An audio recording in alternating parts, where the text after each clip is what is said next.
live?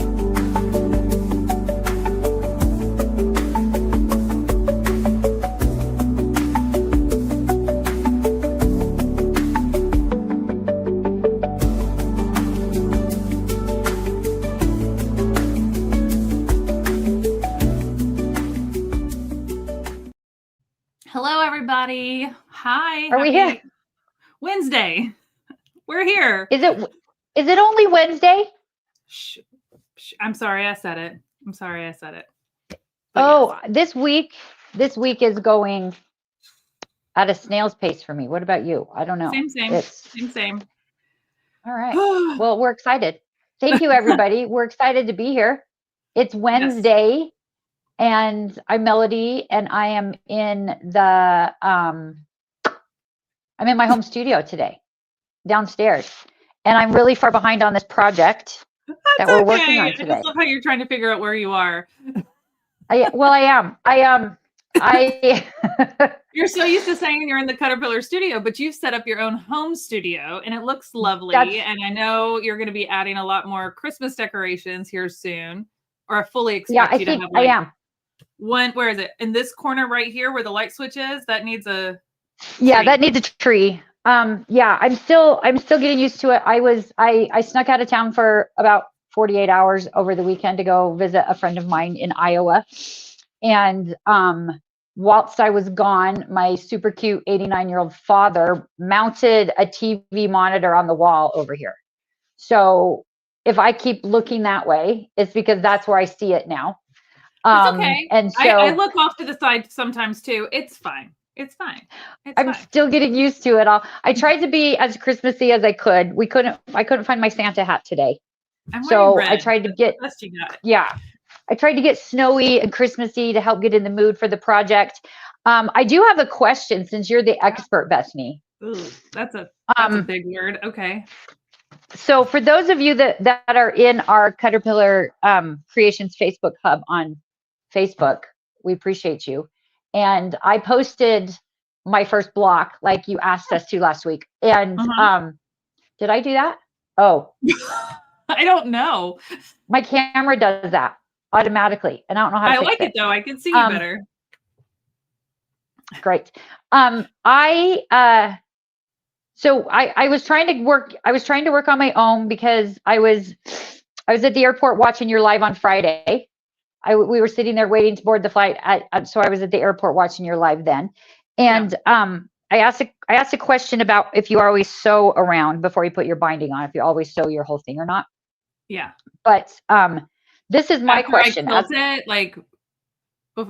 mean like before you bind it? Yeah. Yeah.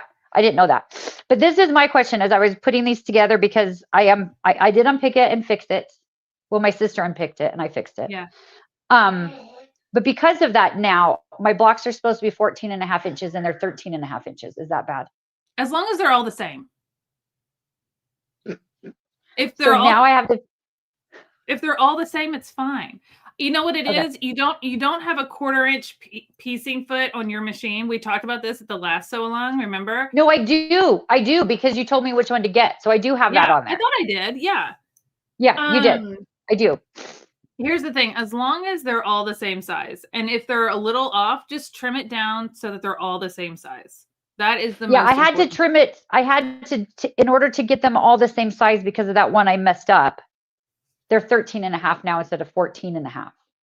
Sue actually had a great question. At what point should you square up your blocks? I square as soon as I get them all pieced, the whole block together, you can square it up. So, but you press it really well and then you square it up. And then once you put all your blocks together, you may press it really well, and then you may need to square it up again around the whole rectangle of all of them before you do your border. And then after you quilt it, you'll want to square it up one more time before you bind it. So before we dive into all the ins and outs, Corey is here too. I don't want you guys to think Corey's not here. He was doing something in the background, but he looked ready. So I wanted to bring him to stage. Hey, Corey. Hi, how are you? Hi, Corey. Ready to knock this project out of the park. We are going to have a great time today. We're having good vibes, good energy. Everything's good. Yeah. We're going to do this. You've got your Diet Coke. We're good. Yeah. I'm going to tell you guys, my first one that I made, I completely finished with the binding. So I'm going to show you guys that up close. And then Corey and I are going to kind of divide and conquer on the teaching. We're both going to talk about all of it, but he's going to showcase some of the quilting techniques that you guys will absolutely love. And I'm going to showcase the binding. But we both have different ways of doing different things. We're going to give you all the ways, and you can decide what seems like the right fit for you, what way you want to try. So this is like, again, like our other lives, a lot of information. Take notes. It's recorded. You can watch the replay at any point. If you missed the first two sessions of this Sewalong, this is the third and final session. So we are finishing them up today. If you missed the first two, they are on our YouTube channel. If you go to the Nook and Notion YouTube channel, there's a playlist for live Sewalongs. And you'll see the three parts for the summer one. You'll see the 3 parts for this one. And any few November ones will be saved there too when we do those, which, by the way, over the weekend, we sold out of our November kit for the summertime. Yeah. Yeah. Congrats to those who grabbed it. Corey's going to join us for this one too. So if you grabbed it, awesome. We can't wait to sew this up with you. If you have not, if you did not get a chance to grab this, that's okay. You can still come. You're going to learn a lot. We're also going to be talking a lot about applique. So there's still so much that you're going to learn that you could apply to any project.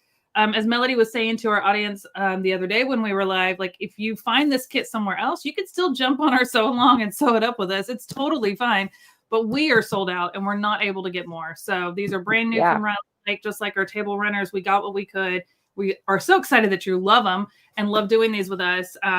So this is our next one. So we will have not just 1, but 2 Christmas projects done before Thanksgiving. What? I love Christmas before Thanksgiving. It's like my favorite thing. Yeah.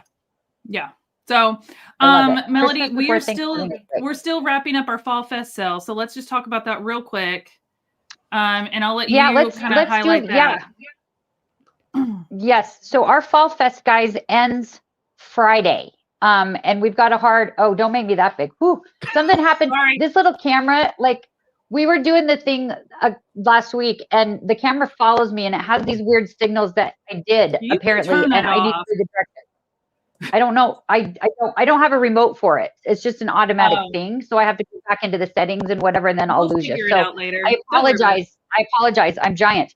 Our Fall Fest ends on the 31st. It ends on Friday.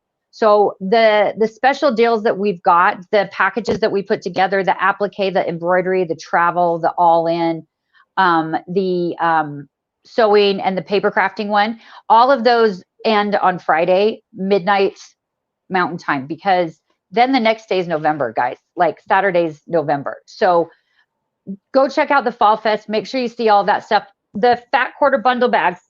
I have mine right here. My fat quarter bundle bag. This is the one I have that has my thread as well as my fat quarter bundles in. I took the other one to the office and I'm scared that I left it there, that someone might find the fat quarters and I might not see it again. But at least Bethany doesn't go into the office here in Salt Lake, so she can't steal them. I wouldn't steal your but fabric. This is I'm not that kind of person. I know you're not. It's Bethany's fault that I have it though, by the way, because she told me that the Moda booth said that they would make piles for us and then we could buy them once everybody came in, but don't tell anybody. Anyway, the fat quarter bundle bags, depending on which package you get those for free. You get 2, you get 3, you get 5, you get 1, depending on which package you choose, you get free fat quarter bundle bags. And they're so great for project bags and they're so great for gifts. They're super great to like give away with some crafty presents inside, things like that for the holidays. So they're great for that. The fat quarter bundle bags themselves are listed on our Fall Fest page. If you guys accidentally put 2 in your cart, you're only going to be charged for 1 right now. What? That also ends on Friday. Go check all of that out, guys, because this is it. It ends on Friday. Like there's not going to be any more Fall Fest live by Friday. So we have to move into November. We do have a lot planned for November, for Black Friday, for Christmas. Like we've already planned through the rest of the year. So you guys have a lot to look forward to. If you think we haven't done enough lives lately, we're going to be live a lot in November and December. So Send us good vibes. Send us caffeine. Send us caffeine. Send us snacks. Send us lots of Diet Coke and Mountain Dew. Yeah. Yeah. Send us wine. Send us whatever you can think of. We would appreciate it all. Chocolate, anything. Oh, all the things. All right. Yeah. Sue says, love your Black Friday sale. Sue, we've leveled it up this year. Oh my gosh. I was like, I just joined the team right at like the beginning of November last year. And so we just kind of jumped right in and I was just head first into all of it. This year I'm like, no, we're leveling up. So we have leveled up what we're doing and it's going to be so much fun. What is the name of the tree quilt? The name of the tree quilt is, sorry, I always forget. Tannenbaum. It's the Tannenbaum. It's by Riley Blake. Yeah. It's Tannenbaum patch. It will end up being a 58 by 58 inch quilt when it's all said and done. I'm still trying to cut my border pieces, you guys. Sue says she's saving her pennies for our Black Friday sale. Good call. Okay, so we're gonna start by let me move some stuff around. Oh goodness. I'm going to pop off of this because you guys know what you're doing and I need to listen to you guys, but I'm here if you need me. And, okay. I'm going to see if I can fix my camera. Okay. Sounds good. All right, here we go. I'm going to make us big. Oh my gosh. Whoa. Hey now. I mean, we look good. We kind of look good though. I know. Hey now. All right, I'm going to switch to my overhead. Okay. And I want to show you guys this quilt. I'm actually going to kind of highlight me for a second. Sorry, it's just so my camera's a little bigger. This is the finished table runner. Let me turn it around. Little blocks are upside down. And this is it with the binding on it. Look at how fun. I am obsessed. Cute. So cute. I have never done a plaid fabric, which by the way, just so you guys know, this is the fabric for the binding right here. So because I cut it on the bias, which is a 45-degree angle, it's going to look more like an up and down, which is super cute. And then we're not having to like line up stripes when we're sewing our strips together or anything. Mm-hmm. It's a lot more forgiving when doing something with a stripe like this, but you don't have to. You could have it where it's going around like this all the way around and, you know, but then you're going to have these lines and hoping that they're straight. And I just know myself. And I just said, you know what, we're going to do it like they had. Now they show it in the picture like this, but they don't tell you to cut it on the bias to get this look. So I'm going to show you how I cut on the bias. Corey has a tool to help you cut on the bias. So we have two different ways that you can cut on the bias. And I'm sure if you may even have your own way, and that's fine. But for someone who's never cut just any fabric on the bias, we're going to talk about that and what that means.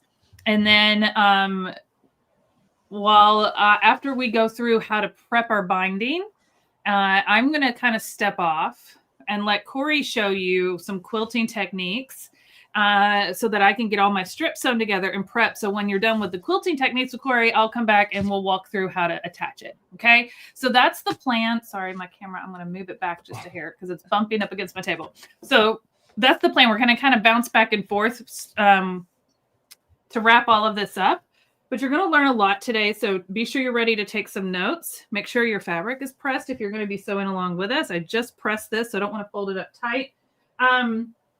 And I want to show you real quick, because I know Corey's going to talk about quilting. I should probably move my Diet Coke so I don't spill it all over my pretty quilts. I quilted this one, and I kind of showed it to you guys the other day. I quilted this one with like a 1/2 inch, like, what do you call this, Corey? I don't know the terminology. The quilting? Yeah, this style. So that style, that's going to be a plaid straight line. Okay. And it's like I would say a plaid straight line. I'm going to show everyone today how to do a plaid crosshatch, which I think is really cute on this. Okay, cool. And then we're also going to look at a holly and berries freehand pattern. So we're going to draw that out together, and then you can kind of draw that on your fabric. Yeah, we're going to do freehand. Now I kind of wish okay, I may have to apply that one to my next quilt. Because this was how I did the first one, and I did a red on top. But I chose, since my backing was a tone on tone, I chose to do white in my bobbin. If you look close, you can kind of see the red, but it's so subtle. And again, this is going to be the side that's on my table anyways. I could have done red, but it would have been so pronounced. And I just thought, well, let me just try it and see what it looks like. And I think it looks fine. But what's cool about it is I thought this style would look like ribbon wrapped around a present. Mm-hmm. So it was kind of giving me like Christmas vibes for that reason. So that's why I chose this style for the first one I did. Now for the second one that we've been sewing up together, throw that one on the floor.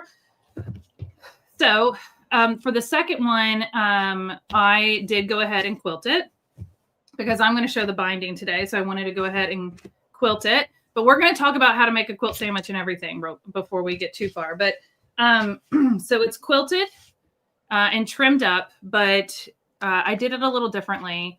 And I have to tell you, Corey, this was my first time using a clear thread. Aha. So it's there. You have a little texture, but it's not so pronounced. And I just did like a 3-inch. I don't even know if it was 3 inches. I just went through the centers of like I found the points and I just went straight through and did the same coming back across this way. Same here. And so I just did a really wide cross hatch. Yeah. And I did because the clear is so thin, and maybe this isn't the right thing to do, Corey. I make stuff up. Okay. I may not always follow the quilting rules, but I think everything can be done so many different ways. Yep. I put white in my bobbin because the clear is so thin. I wanted it to have a little stability. And this is white on the background anyways. And if I need to press it, I want to press it from the back because it'll melt the clear thread if I press it from the front, right? Depends on what clear thread you used. I'd have to go look. I can go pull it. We can talk about that too, because I've got tips for that as well. I know you talked about it being in the bobbin.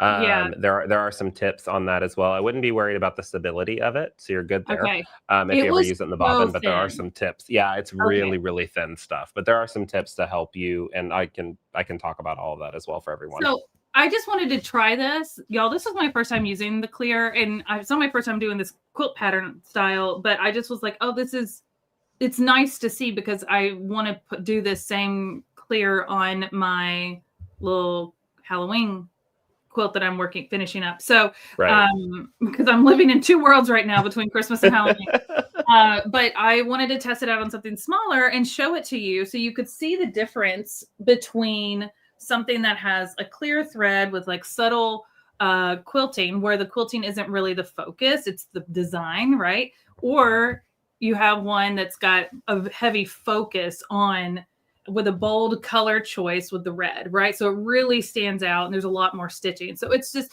they're both quilted, but it's just two different vibes. I love it. You did a great job. Thank you. Like when you zoom out, this one doesn't even look like it's quilted yet. Right. But it is. That's the cool thing about the clear thread. It really lets the focus be the quilt top, and really let that stand out. Where even if you did super heavy quilting with the clear thread, it's still going to be the focus is the quilt top, which is really cool. Right. So where we left off last week, you should have made your quilt top with your binding. So you should have that. And I had told you that we would talk about making your quilt sandwich here, but we kind of talked about it a little bit on Friday as well. But making a quilt sandwich is taking the backing fabric, the batting that's in here, and the top and sandwiching them all together. So you want to make sure like this is really well pressed and this is really well pressed before you sandwich it so that there's no wrinkles, so you don't get any puckering. And then when you do this, you're going to find that your backing is going to be wider, and then your batting, and then your top. You'll see all of your layers. it shouldn't be cleaned edge like this. I cut it down after, I squared it up after I quilted it. So it's ready to bind. So for making a quilt sandwich, that's what you want to do. Now, there's several different ways to secure your pieces together before you quilt. And so one of the more traditional ways is using the little bended safety pins. They're called quilting pins to secure, and you put a bunch of those all over. And that some people really love that method. You do have to take those out as you begin quilting as you go. Another method is to do a temporary spray based, which I like ODIF because it doesn't have an odor. And that's an option. But for this project, Corey, I used your fusible batting that I got from you. I was so excited. I was going to actually talk to that about it. We'll talk with that for everybody. I used it on both, and it was so easy. So you have it's an 80-20 Hobbs. Yeah. So I'll go overhead if you want to flip. And I'll kind of show them the process of that. Yeah. Okay. So let's make our quilt sandwich, and then we'll cut our binding and do that, and then we'll come back to actually quilting. Okay, works for me. So the batting that Bethany is talking about, it is the Hobbs Heirloom 80-20, and it's the fusible batting. Now, this is one that a lot of people don't really know about, and I think it's personally slept on. It's so slept on, especially for like small projects. It's fantastic. Yes. For small projects, for Quilt As You Go, I use it for all my Quilt As You Go. And what's really great about this is the fusing medium, it's a double-sided fusible. So what I mean by that is on both sides of the batting is that temporary fusing medium. And what's fantastic about it is when you cut your backing, and I've got these in blocks because I'm doing my runner a little bit differently than the traditional way that it's done in the pattern, because that's just how I do. So when you've got your pieces set up, if this is a full quilt or just a block, or even if it's just your little table runner, you'll take your backing fabric with the pretty side down, and then you're going to take your cut piece of the fusible batting if you're doing this block by block, or if you're laying this out and doing the full quilt, you'll leave the full piece. What I really like about the Hobbs fusible is majority of battings are made to be one single sheet as they go into the quilt, as we know. But with the Hobbs fusible, this is the only one I found on the market that I can cut this into multiple squares, strips, whatever. And whenever I put this into my quilt block sandwich to quilt on my sewing machine, there's no stretch or distortion with this, which is a really big deal whenever we're squaring up our blocks. Do you think that's because of the fusible adhesive that it's got on it to kind of stabilize it? Because a lot of battings do want to stretch. Correct. Yeah, I think it has a little bit to do with that. However, there are I've tried other fusible battings as well. And there's just something about the way the Hobbs is blended together that it doesn't move, even with the fusing medium. So it's really great. So I'll lay that on, and then I'll grab my square, and because it's Bethany, I'm using the pink deer one. Nice. Right here. My favorite. And I'll lay that on. Now, the fusing medium in this batting, it is a water-soluble fusing medium. So the big thing to remember about this is whenever we're going in to press these layers together, you're going to have no steam on your iron. If you have one of those Laura Stars, don't press the steam button. But you're going to grab your iron, and you're just going to press and hold. And it's not an ironing, it's just a press and hold. And you're going to hold it for about 7 to 10 seconds in each section. And what that's going to do is activate the fusing medium. So it's going to fuse the layers together. The fusing medium also, and I know Bethany can attest to this, it's not going to gunk up your needle or harm your machine or harm the fabric, which I think is really great. And this is just going to lock those layers together. And once it cools down, you're ready to start stitching with it. And it's going to stay that way until you either pull the layers apart or you bind it and you wash it. Now, we talked about it being a water-soluble fusing medium. What you're seeing right here is as I'm pressing, that fusing science is taking place, and it's locking to the layers. But if I pick this up right now and show you guys on camera, it makes it ultra thin, like super duper thin. Okay. Sandra, you got a great question. Should I start in the center and work my way out? You can. I start at the top and work my way down. You can start in the center and work your way out. You just want everything nice and flat, and then you can just press as you go. So it makes that whole sandwich really, really flat. So if you're doing a lot of quilting on your sewing machine, which is for this table runner, that's what I'm going to end up doing once we're done. That's really great to get under the foot of your machine really easily when it's nice and flat. But the benefit of this is once you have this whole thing quilted up and you have this bound and you're ready to go, once you bind it, you can toss this in the washer if you would like. And remember that fusing medium is water soluble. So that fusing medium is just going to disappear. I don't know the science behind it. I'm not in the R&D department at Hobbs, but they're doing it right. And whenever it disappears, that batting is going to loft back up to that natural 80-20 potential. So it's not going to stay super duper flat, but it's going to stay flat for the time for you to sew it or quilt it, which I think is incredible. So one thing I kind of mentioned last time, I think, is when I went to separate this batting, because it has that fusible adhesive, it's going to have a rougher texture at first, and it wants to stick to itself. And I thought I had opened the roll up all the way, and I hadn't. There was like still another fold, and I had to separate it again. And I was like, okay, so it's really cool. But just make sure. Now you could obviously do double layers if you wanted to, but for like small projects, wall hangings, table runners, things like that, you don't need it to be super lofty. But see how it's sticking together? But that's just because of that fuse. But it's not stuck together. You just kind of have to peel it apart. Yep, you just have to peel it apart. You're not going to harm it by peeling it apart like this. You can see I'm being a little rough with it. You're not going to harm it, but yes, double check that you are on a single layer if you only want one layer. But you can even see how thin it is on camera, and that is by design. But once you wash it, once it's in the quilt and bound, once you wash it, that fusing medium disappears, and it's going to loft back up to that natural 80-20, which I think is so incredible. Sue had a question. She said, should you start pressing in the center of the block and work your way out? Or because you started in the corner? Yeah, I just kind of go with my heart on that. I just kind of work with whatever direction I want to. Yeah. Well, and I think it's important that you prepped your fabric by pressing it really well. Correct. So it was really nice and flat and well pressed before you started fusing it together with your batting. Right. But you see how smooth it is? It's the only way you can get something this smooth is with this fusible batting. Even with like spray basting and stuff, you're never going to get it like this smooth. Like that is so smooth. It's chef's kiss smooth. It's the best. Are you recommending the fusible batting for the Tannenbaum project for our bigger quilt? What would you recommend for that one? If you are going to do our larger sew along with us like this one, I think I'm going to turn this into quilt as you go as well, Bethany. Oh, fun. Are you going to do like sashing in between it? Yeah, I am. Awesome. So I'll show everyone how to do that as well. So I'm going to use it on this because I'm doing it quilt as you go. But if you are doing this as one whole piece and stitching it on your sewing machine, I would still recommend doing the fusible batting as well, because it'll keep that whole sheet together. I don't know why my camera's moving. Sorry, guys. It's shaking a little bit. Got a ghost. It is Halloween. Yeah, now that we're talking about Christmas. I think Linda wants to know, is it okay that the batting is not sticking out on the sides? So Linda, when I made mine, because I'm not doing it block by block, I did the whole top. My batting was out past my top, and so was my backing.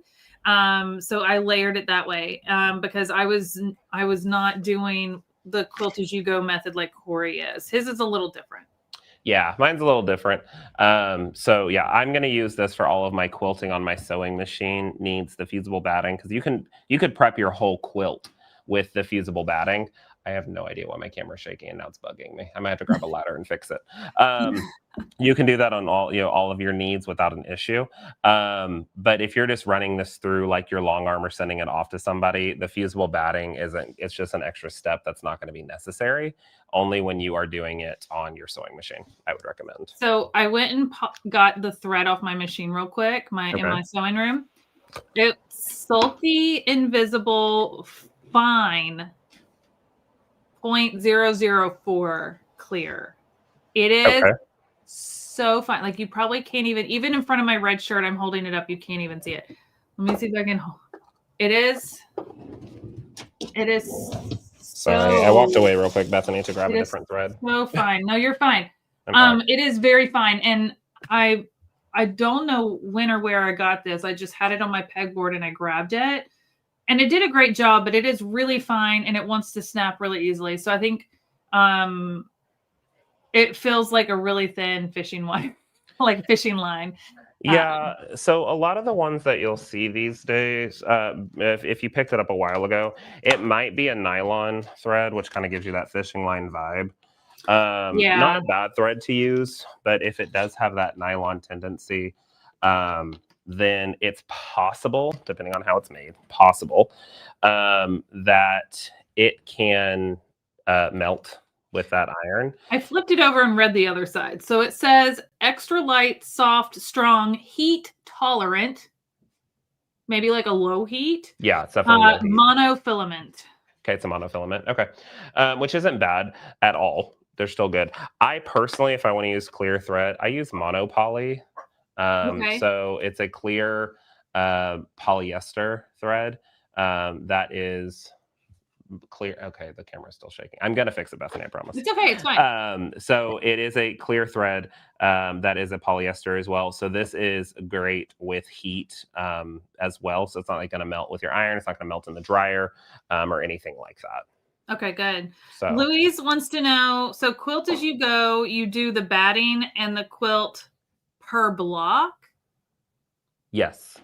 Mm-hmm. Yeah, so quilt as you go, you're going to end up looking at a quilt and breaking it down block by block. So you'll be able to find certain points in the quilt where you can turn it to sashings or different things like that. Even if they are pieced, we have templates here at Linda's that are called piece sashing templates for quilt as you go. It just takes extra fabric to do it.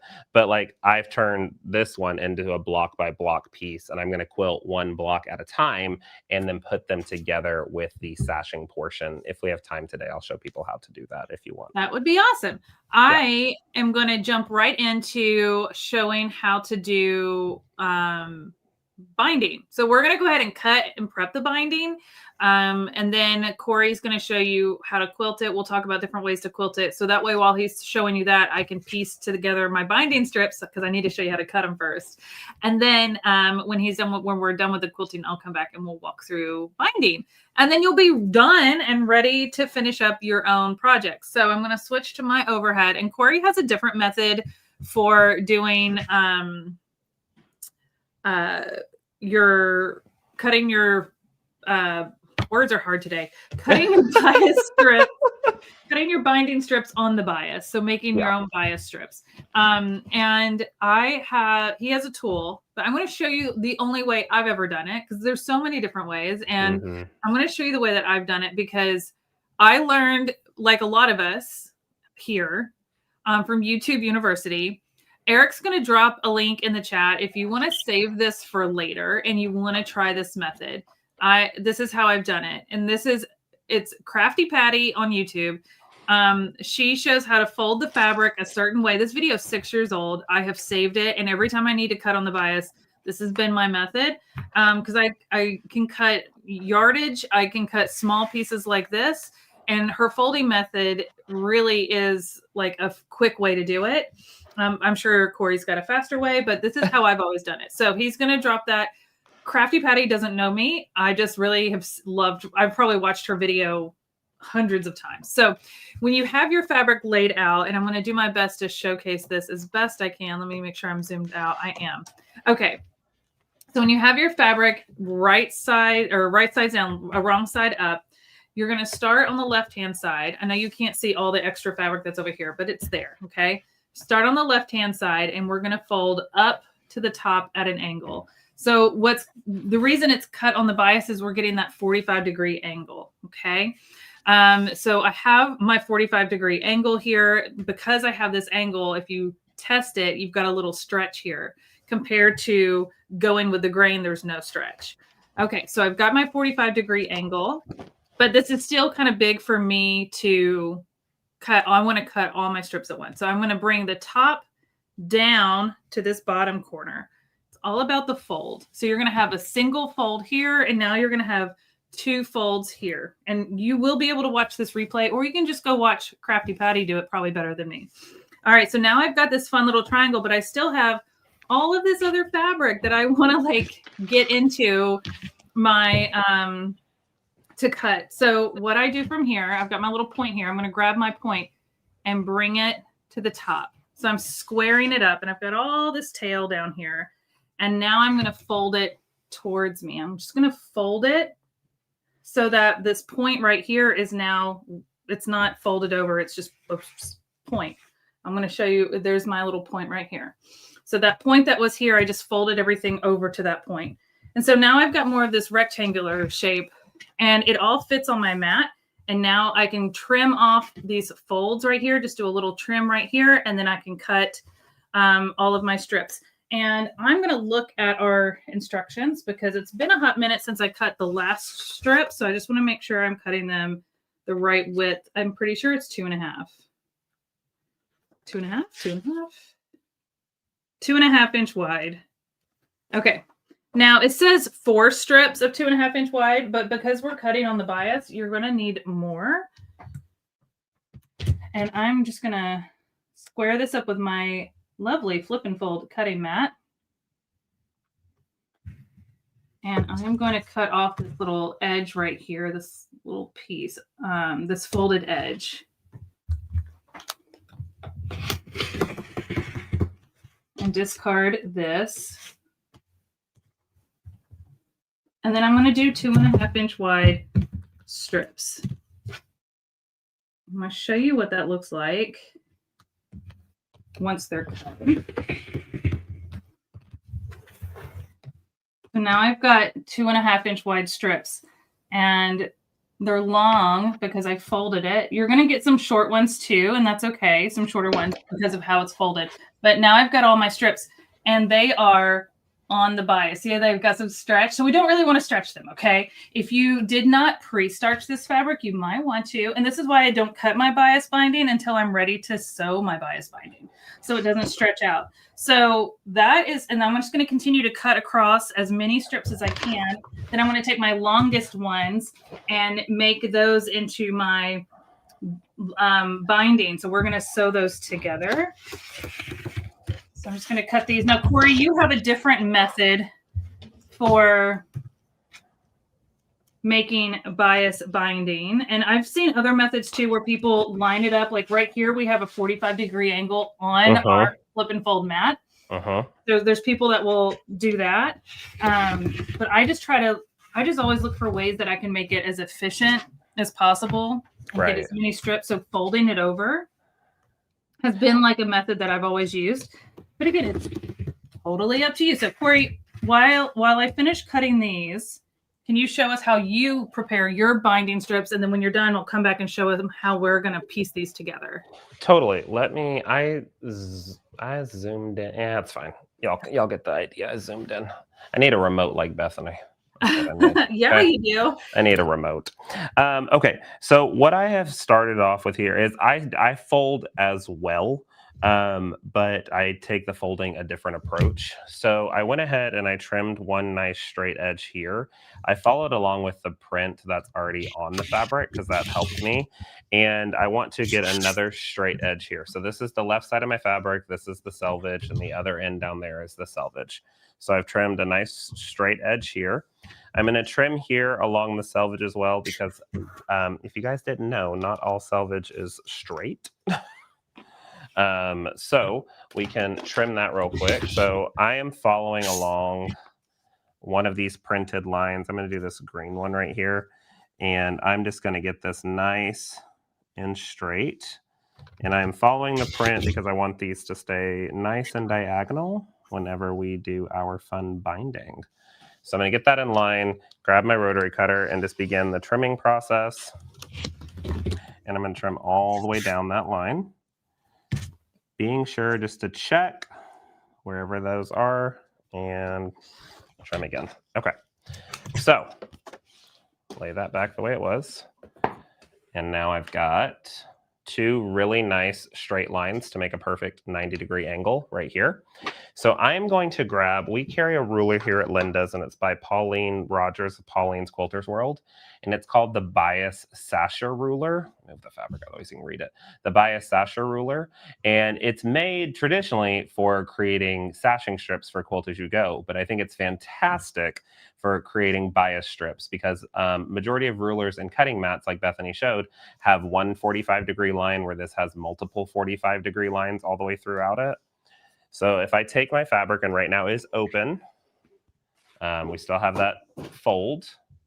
I'm sorry, we don't have that fold. We just have those nice straight cuts.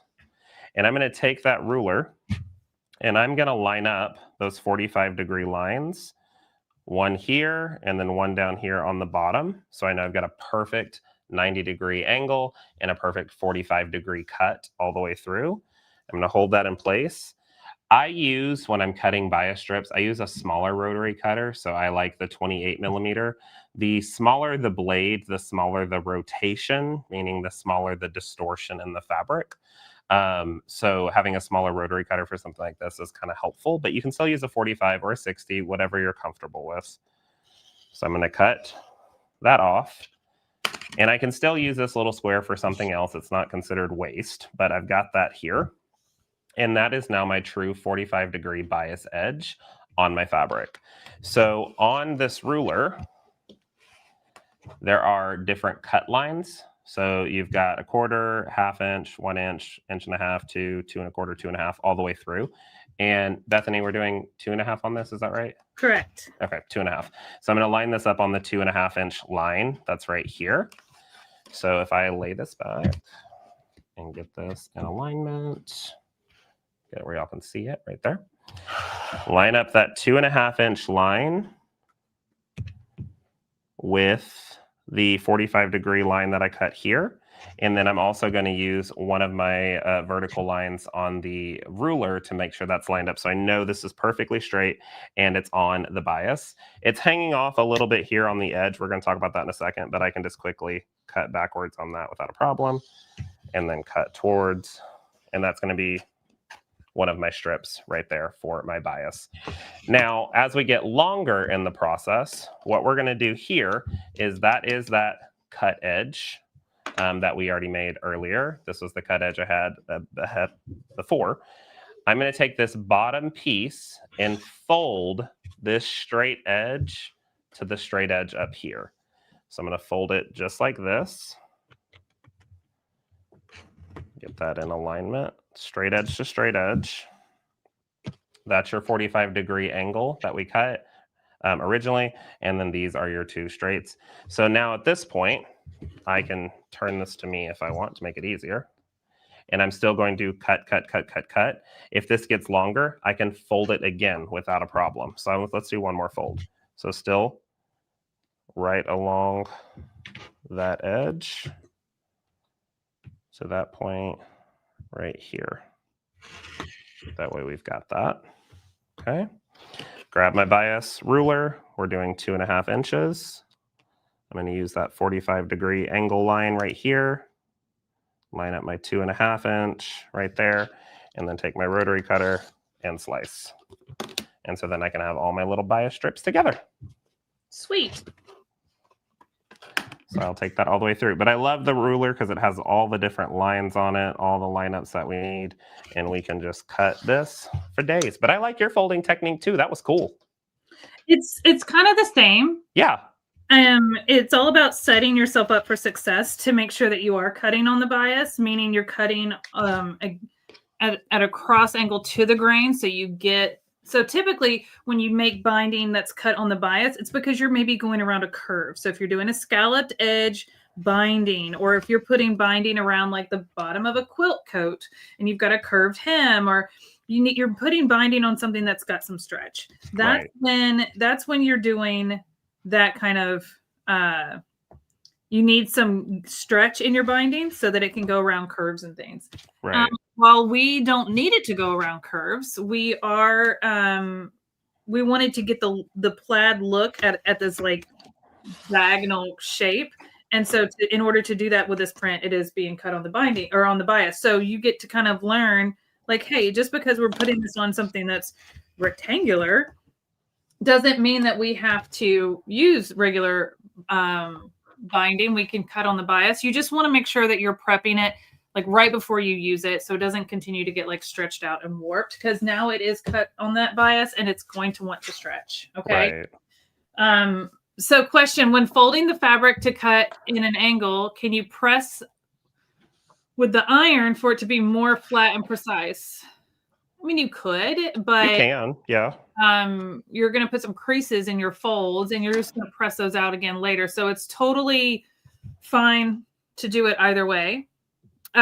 So what I did, if you were watching my tiny little camera in the corner, is I just cut off the angles on the end so that we can be prepped to piece them together. I chose to cut off my angles. It just makes it a little easier for me. It makes the math better. It makes the math a little better. So I'm going to switch over to a different camera real quick. Whew, y'all. I'm going to move this out of the way. I am in some pain today. So if I just disappear, it's because I'm hurting. But I'm sorry. it's okay. I'm sending you good vibes, though. I appreciate it. I am breathing through it, but it comes in waves. So I've got my machine set up here, and I'm actually going to flip floppy while you cut. Yeah. There we go. Okay, so if you've ever done binding before, we're going to piece all of these together. I like to piece them at an angle because our print is at an angle. If you wanted to piece square on, you technically could. How are you going to do yours, Corey?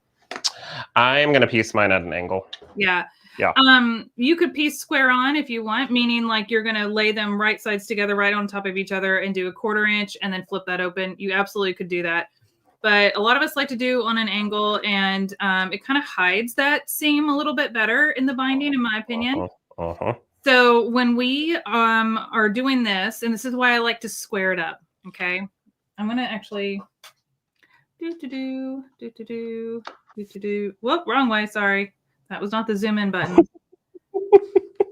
Y'all, it's been a day. It's been a week. Okay. So I've got my first piece laid out here. This is a lot easier with an extension table on, but I don't have the space for it today. So we've got our first piece laid up here. I've got my second piece. I'm going to put it right sides together and line this up just like this. And I'm going to stitch from this top corner, where you can see this top corner right here. I'm going to stitch from here to the bottom corner, which is right here. If it's easier for you to draw that line before you stitch, please do so. Take your time. But since I'm stitching at this angle, once I get everything placed, I'm going to rotate it so it stitches straight through my machine. Where's my presser foot? My presser foot across the room. Here we go. Oh my gosh. You might need that. I might. I just might.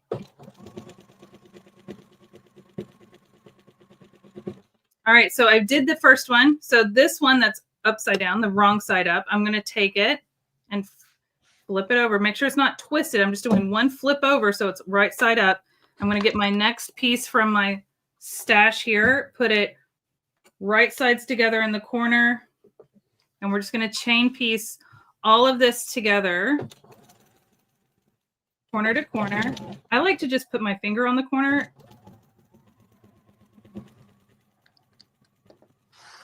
And we're going to continue to work through all of these. When you're done, we're going to trim off the excess triangle. So we leave a 1/4 inch seam allowance, and we'll press do you press your seams open, Corey? I do. You're such a good person. I do not.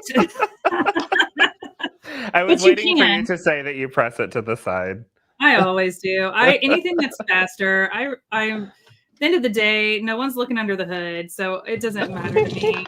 I pick my battles, and that's not one of them. And that's not one of them. That's fine. It's not. There's a time and a place, like when you get a bunch of seams in a block, but sometimes I'm just like, meh. It's personal preference, totally. But I do admire people who take the time to do it. So I'm just going to keep chaining these. And then while I work on this, Corey's going to talk about quilting. Do you mess with the stripes when attaching the strips, or do they just fall into place? Louise, people who have the time to do that are magical people. But let me just tell you something. Let me just show you something. Can you tell me where my seams are on my binding? I can't even tell you where they are. In the grand scheme of things, I don't even see my seams. Here's one. Here's a seam right here. And it's fine. It's so busy. It's really hard to tell. I'm trying to find another one because I know there's quite a few. Okay, here's another one where the green and green meet. It just happens to work out. If it's red and green that meet, that's okay because it's red and green all the way around. It's going to blend in. Like even I'm looking at it and having a hard time finding my seams. So I think it's going to be just fine. And I'm not too worried about it. And that's the joy of doing that on the bias where we're getting this zigzag, because if we were doing it where it was straight on like a plaid, yes, it would be way more obvious, right? But when you cut on the bias, then it makes it a lot more forgiving. Plus we have all this busy print too. So it just kind of blends in with the scenery. So I wouldn't worry too much about that. But again, it would be really hard to do with it cut on the bias. And we only have so much fabric. So I'm going to keep sewing. And Corey is going to talk about his quilt as you go method and some fun quilting methods, because I already showed mine. So you don't need to see mine again. Okay. So I want to take you guys through a plaid crosshatch. So this is what the end all look is going to be like. This is one of my class samples for my class in Michigan next week. So you guys get to see it before anybody else does. But what we're going to do is I like to create a grid to do my cross hatching. So I am going to use, we have these stencils here at Linda's. They're called Designs with Line stencils. Okay. And they all have labels on them. This is the 2-inch line marking one. And the labels, whenever you're creating these, it's going to be label side down. So I'm going to flip the label down on this and get this in alignment with what I need to get my lines on. And they are going to go on with pounce powder. So I'm going to grab my pounce powder and place that on. Bethany, is my camera frozen? It is. It is. Okay, let's see what's going on with that. And you have links to the products that you're using, so Corey can share those in the chat. And while you're looking at that, Linda wants to know if you ever come to Pennsylvania. I do when requested. Well, there's your request from Linda. I know. Okay, hold on. I'm gonna unplug my camera real quick. Oh, you're fine. It is a day of technology. It's fine. I'm going to keep sewing. You guys can just watch me stitch and keep stitching. And then, Corey, you know how we were talking about the glue for piecing? Yes. I use the glue for the binding, and it was so good. So I'm going to show how to use that today too. Yes. Okay, Bethany, I'm back. You good? Yeah, I'm good. Sorry. Okay. No, you're fine. Normally, I'm pretty good with the technology, folks, but it's the day. Today's the day. Okay. I'm gonna mute myself so you don't have to hear my sewing machine over what you're saying, so they can hear you. But if you need anything, just holler and I'll unmute myself. Sounds good. Thanks. Okay, so we have label side down. I'm going to grab some pounce powder. I'm using the blue one so you guys can see it. I like to use the white one, or like the barely blue, or even the pink. But the blue is a washout one, and you only want to put as much powder on as you need to be able to see it. The white one is wash out or iron out. That's why I like the white. But on lighter fabrics, it's harder to see. So I'm going to give this a little bit of a hit. And I am doing Corey, are you doing that on the front or the back of the block? I'm doing this on the front of the block because that's where I'm going to be showing my line work on this. So I've got this on my block. I'm going to grab my pounce pad and just brush this right over my stencil. And what this is going to do is put those lines on my block. And the tool is called a pounce powder. However, you are brushing it. You are not pouncing this on. So you're just brushing this on your stencil. I might have to do a few more hits of it. I can see it, but it's very light, and I don't know if you guys are going to be able to see it on camera, so I'll make it a little darker for you. Can we see that? They can get this from Barely. Linda's, right? Yes, you can get this from Linda's. I'm going to zoom in real quick so they can see the lines a little bit better on there. But yes, they can get this at Linda's. I believe Eric's dropping a link to the collection of all the products that I'm showing You're using today. Ah, thank you. So that way you don't have to. There we go. We can see those lines better now. Yay. It's just a back and forth setup. I need a remote, Bethany. I need a remote. You do. I'll send you a link. I need a remote. Okay. So those are going to be my lines, my horizontal lines. Now I can turn my stencil vertically, and I'm going to do the exact same thing because what I'm creating is a grid on this. So give my pounce powder a little hit and then brush it on. And it's like dashed lines. It's not a straight line. It's like a, because so it's not, your template has little dash lines. Correct. Yeah, they're little, tiny little perforation lines. But that's what's going to give me a good grid mark on here. And then what you can do if you want, you can just take this over to the sewing machine and start working, but I'm going to actually draw it out for you guys so you can see it as well. And I'm using the Bohin fabric marking pencil for this, and I've got the gray lead in here, so I can see this on the darker colors. But if we break this down into these pieces, we've got these lines, and I know they're a little harder to see on here. But what we're going to start off by doing is drawing from intersection to intersection or point to point with my Bohin pencil, and I'm going to draw this extra heavy, so hopefully you can see that. This is on the gray, on the green too, so it might be a little harder. But I've drawn from point A here to right here, so that's my straight line that's right there. And then I would use this open space here to travel to the next intersection, which is going to be right here.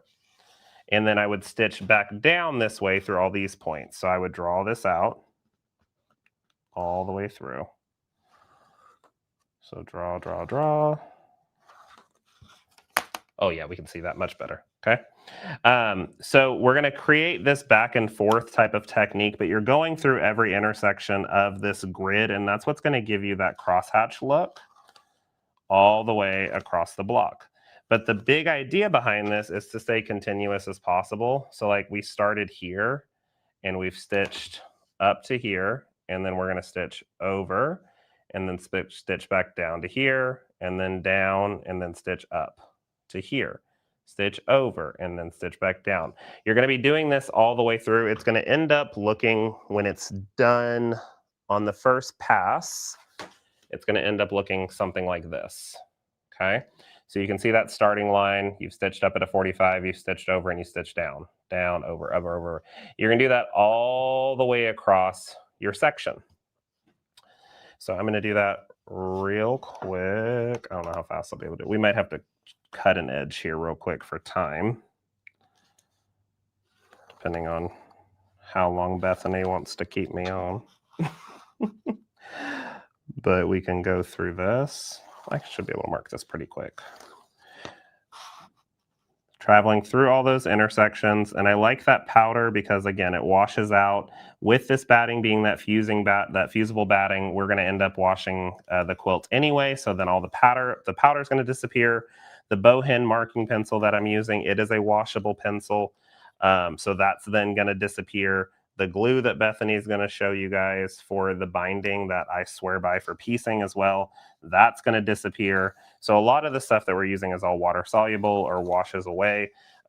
So it really helps you whenever you're creating this. Okay. So you're going to have your lines all the way through. Do you need to do both? Or is that just so we can see? You do not physically have to mark this down. I'm just marking it down so you can see it. If you're comfortable going from point to point with your sewing machine, stitching that straight line through those grids, you do not have to mark this. Completely up to you. I'm just marking so you can physically get the idea of it, but you do not have to. And then Bethany, you have a question. How many strips did you cut for your binding? I don't know. Well then. I'll count them. I've sewed them up. I've pressed my seams to either one side or open, and now I'm pressing it folded in half, wrong sides together. So that's what I'm doing right now while he's showing you that. I will count how many strips. I think your strip count is going to be based on how you fold it and cut it. But yeah. I just took all of my longest strips.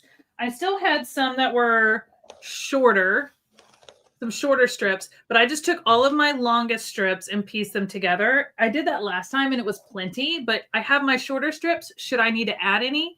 And I still had some left over last time. Like I had more than enough.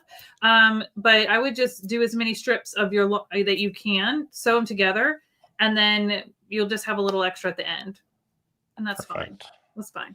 But I'm going to let him continue working his magic while I continue pressing my binding. So I have done all of the 45-degree lines that are going to the top right. So your travel path for this is you would have started here, and it's easier for us to see here, but we would have started here and you would have sewn back and forth all the way until you got down to your edge over here. And now to continue to keep this continuous, I'm going to stitch up the ditch on the right-hand side of my block until I get to my first grid, my first open square at the top right, which for this is right over here. And then I would stitch going towards the top left. So we're going to do this one. I would go over and then stitch down this way, over and then up this way, over and then up this way. The biggest thing I can tell you about marking this ahead of time is if the powder disappears or brushes off while you're going back and forth, you have those marking lines. You can spritz a little bit of water on your piece or your project to keep the powder in place while you're working with it. Because it is pounce powder. It can pop off of the project, but it's nice to have those markings on there as well, just in case, like I said, if you want to set this project down for a while and then come back to it, which we never do that, but this will give you all of that through, and you're putting this all together as you're doing. I'm a beginner and never knew things like these are available to make it so doable. Oh yes, Louise, there are so many different tools.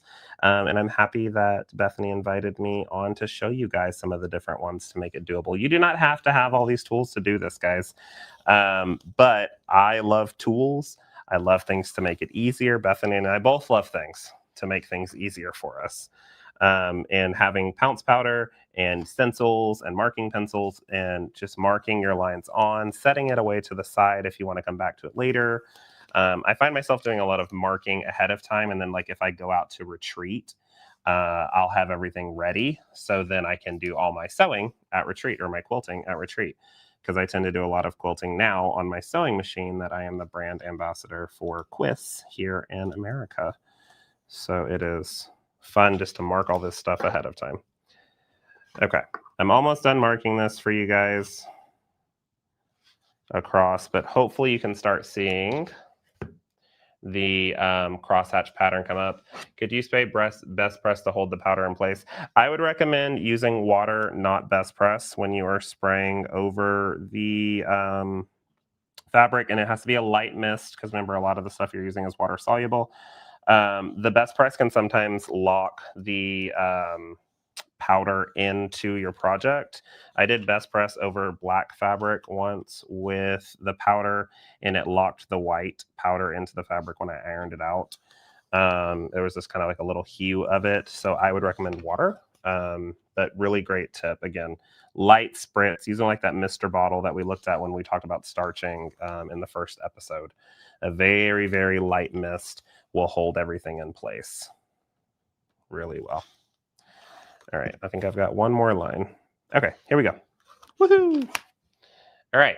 So there is our cross hatching design. And now this is with a really dark gray lead, but I do like what it's doing to it. So like if you wanted to stitch with a darker color like Bethany did, this would be pretty in the red. But let's look at how to create the plaid crosshatch on this, okay? So we started up here at the top left. We stitched towards the top right or towards the bottom left, back and forth.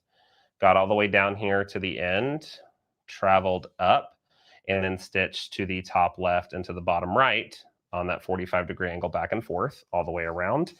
And we're going to end down here.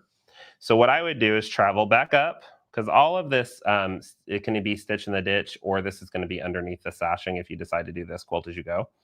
I'm going to travel up. And then what I recommend doing is, since you already have your first stitched line, use a 1/4 inch foot on your machine, or use like the side of your foot to do your gauging, but just follow along the side of that line, either side, and you can create that plaid crosshatch really easily. You're going to do the same stitching method, so it's still the same direction back and forth. But like if I did a 1/4 inch over and then dropped over, and then did a 1/4 inch the way back. Let me show you what you're going to start getting. So you're going to start getting that plaid crosshatch effect. My biggest tip on this is make sure you're always staying on the same side of the line.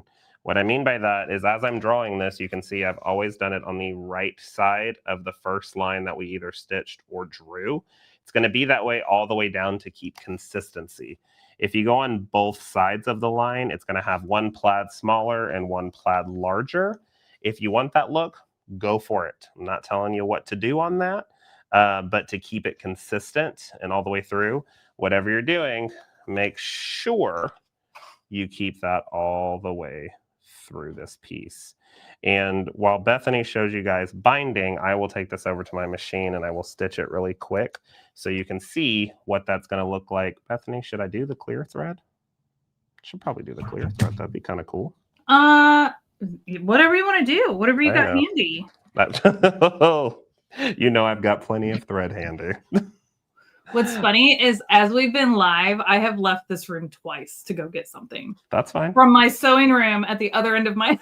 I hear you. You know how many times I leave my studio to go get stuff downstairs? It has been a day. Okay, I have a question for you.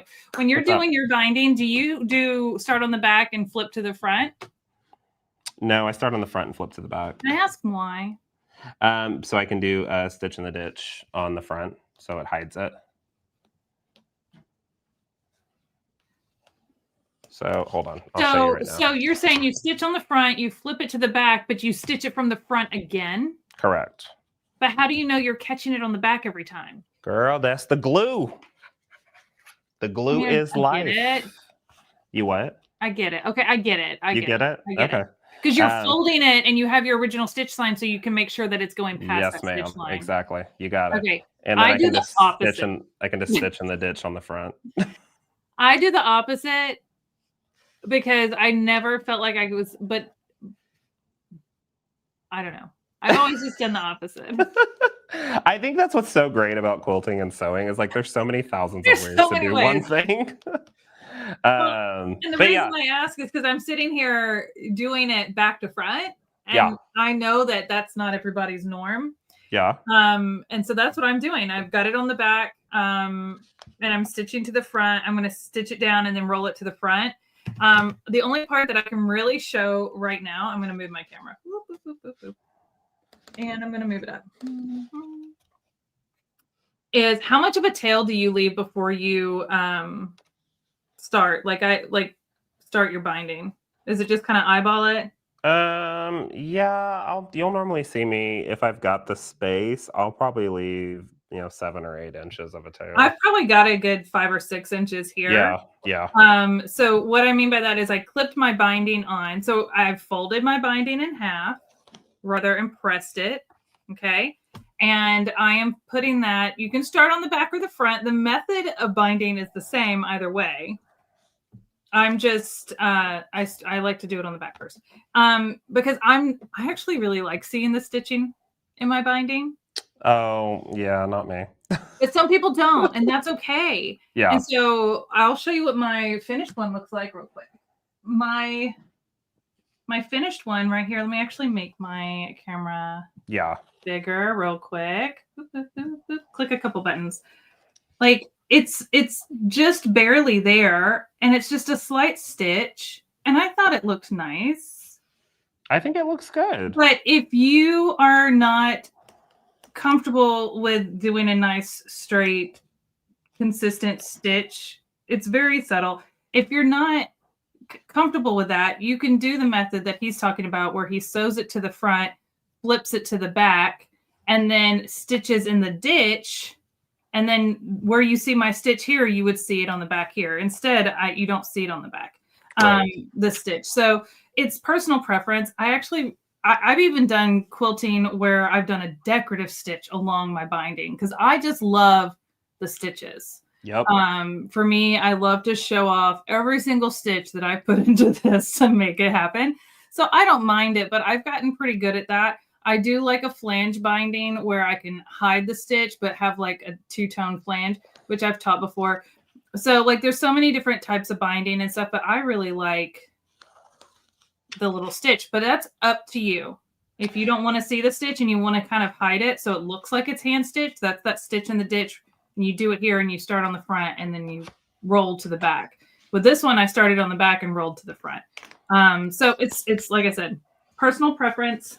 But Bethany, the method is the same of how we start. Before you sew the binding on, can we show them real quick the sasher tool that we've got? Absolutely. To do the binding. Yeah.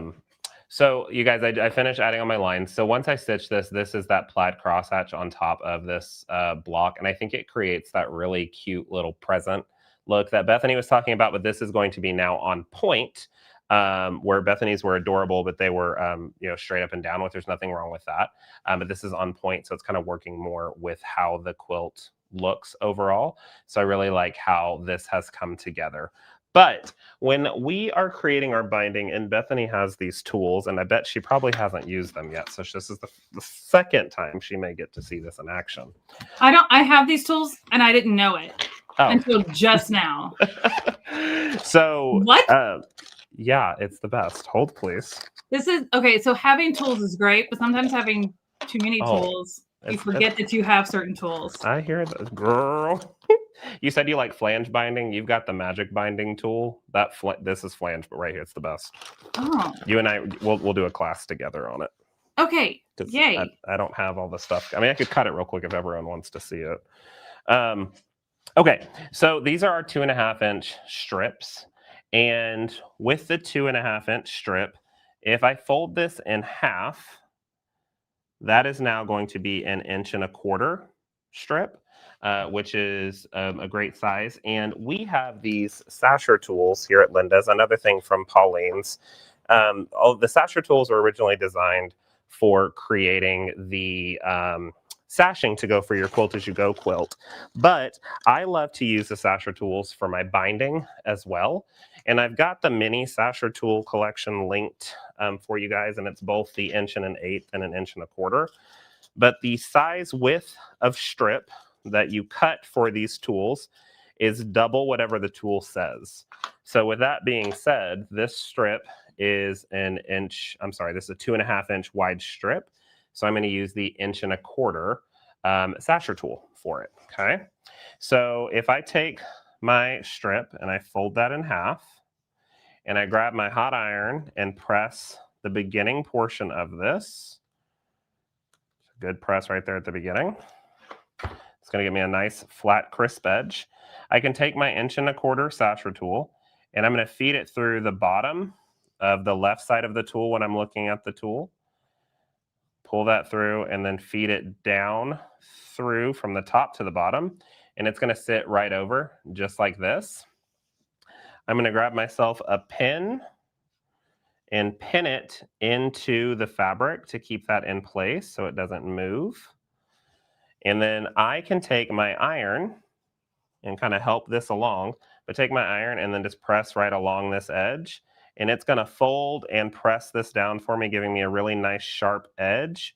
but it's also taking a little bit of extra tension out of my pressing, so I'm not pushing too hard and skewing my bias out of place, but it's giving me a nice, beautiful edge. And you can do that all the way down your ironing surface. If you've got a small ironing surface like I do right now, just move your pin out every 10 or so inches, shift that pin down into here, into the next section, and then continue your way through.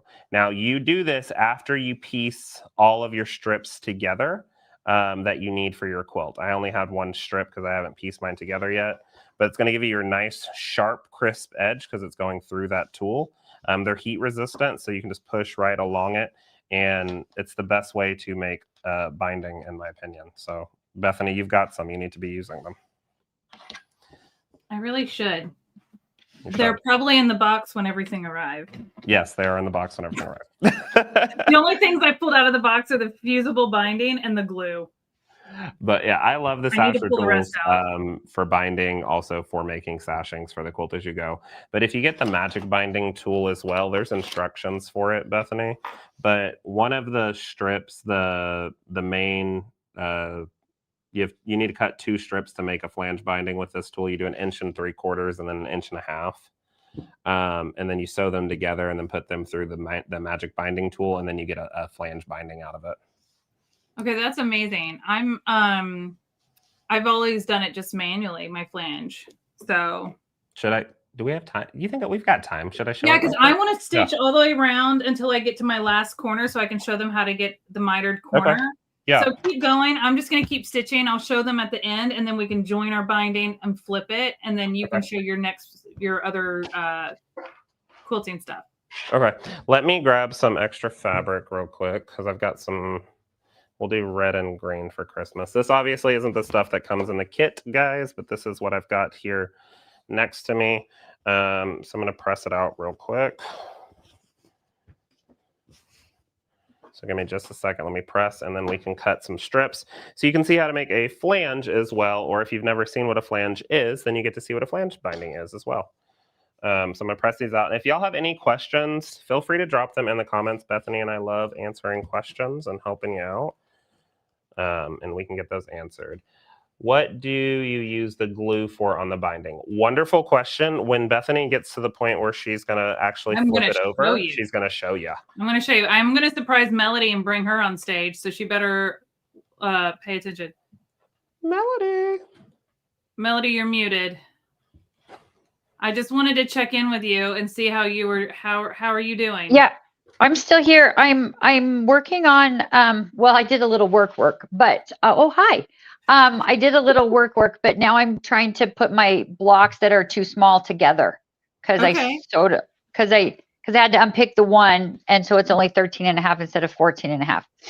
So I'm doing that, but my sewing machine is like over there out of my camera, and I don't have a second one yet. So I'm going to work on that now. I'm going to, Just to make sure you didn't have any questions. No, you know what? No, I will tell you what. I got that stuff when Corey was on our Handmade Collective. Also, I ordered that stuff. I got the same box you got. I know. And a lot of this stuff is still in the box. However, I pulled out that, I know it's for the quilt as you go, but I pulled out the binding tool that you just used.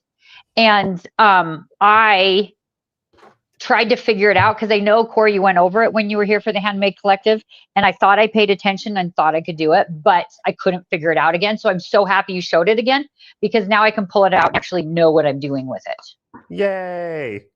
Yes, I'm so happy about that. Are you do you feel like you're learning a lot? Yes, and I also feel like my blocks are not going to line up. It's okay, because when they're all done and lined up, or they're all pieced together, all your blocks, then you can square it up again, and you're going to put your border on it and everything. So let me ask you guys this question, since you guys are so much more professional at this than me. I'm still starting out and learning with the quilting game. You're doing great. Since my blocks are so skewy, I don't know if that's a word. It is now. What if I just added some little sashing sort of things around each one so that the points don't have to touch? Will that look weird with the way these red triangles are on the edges? I don't think so. If I added some of this fabric right here, Would that be weird? Because then this red wouldn't match up to anything. I think it would be fine. No, It's I think it would be super cute. But what you could also do, Melody, and this is totally, we're going, as y'all say, we're going rogue here. We're going rogue a little bit today, guys. We're going rogue. If you grab some of that white that you've got here, and you've got in that tool set that you purchased, you have a bunch of different sizes of sashers, but you have the really small ones, like the 1.8" or the 1/8 of an inch, and the 1/2 inch, and then I think there's a 1/4 inch too. Yeah. Thank you, Louise. And the 1/4 inch as well. Louise and I are both newbies. We're trying to figure this out as we go along. So I appreciate you, Louise. So if you've got those as well. So like after you create your quilt top. Yeah. Did I lose my camera again? You guys. You did. I swear. You did freeze a little bit there, Corey. You did. Yeah, I've got to fix it real quick. It's so excited to be on with y'all that it tends to lose its mind. You know, we can understand that feeling, right? Totally. I'm about to freeze up myself. Just personally.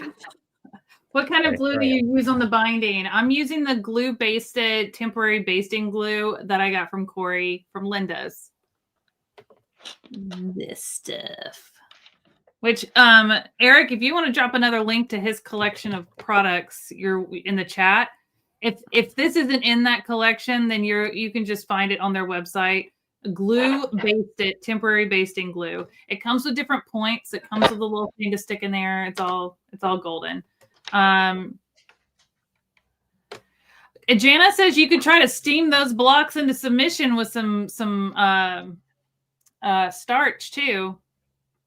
I appreciate that thought. I don't know that that's the problem. I think that they're all different sizes. I think is what my problem is. If you trimmed off different sides, that can throw it off too. I like the idea of putting a little sashing in between. And I don't think that would look weird at all. The only thing is you may need to like throw in a couple extra pieces of for your border. For the border, right. Because you're adding more length. Well, except I took 1 inch off of every block already. So if I just make it little. If you make a thin one, look at what he's doing. So now that my camera is back up and working again, I'm trying to make sure I've got a decent strip size here. So like if you wanted to do a really tiny one, and I would do this after your full quilt is put together actually, and this is one of the cool things about these tools. Do that small one. Let's say that's your white, but I'm just doing red so you can see it better. This is a 1/2 inch. And so remember, whatever we've got strip wise, half of that would be what you use. So if this is a 1/2 inch strip, you would use the 1/4 inch sasher tool. But once your quilt top is completed and ready to go, this would be the last thing that you would do if you don't want to see those points line up, is you could take that 1/2 inch strip, and instead of folding it in half like we're doing, and Bethany, if you could make this a little larger, please and thank you. Not me. Buddy. There we go. Instead of folding this in half like we did with the binding, Melody, you would fold it into the center. So you'd fold in both edges. Now this is a 1/2 inch strip. I would probably do maybe an inch strip. Okay.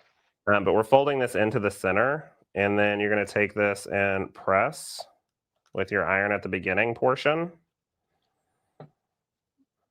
And so it's going to have those edges folded into the center on the back. And then I can feed this through my sasher tool. So instead of having to add in an extra sashing, this is going to kind of go in after the fact. So you're still putting it together like normal. But I'll feed that through my sasher tool. And then if I take that piece, once I get this on there we go. If I take that section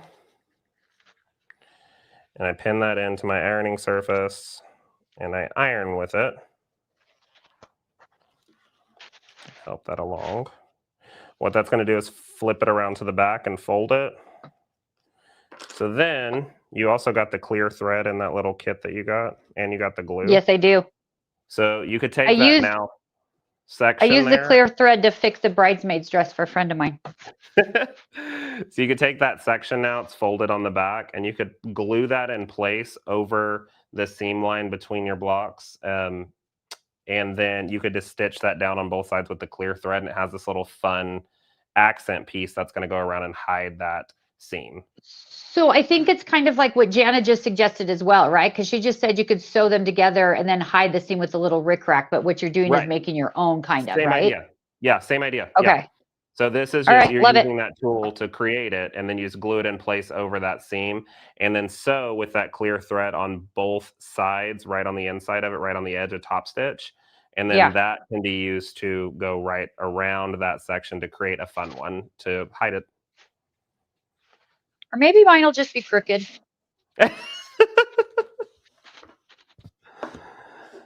Okay. I think that's okay too. The strips together real quick so I can show you the plan finding. So I want to order rickrack. I just ordered rickrack for something else that I'm teaching, and now I want to add rickrack to mine, and I haven't flipped my binding over, so I'm like, there's still time.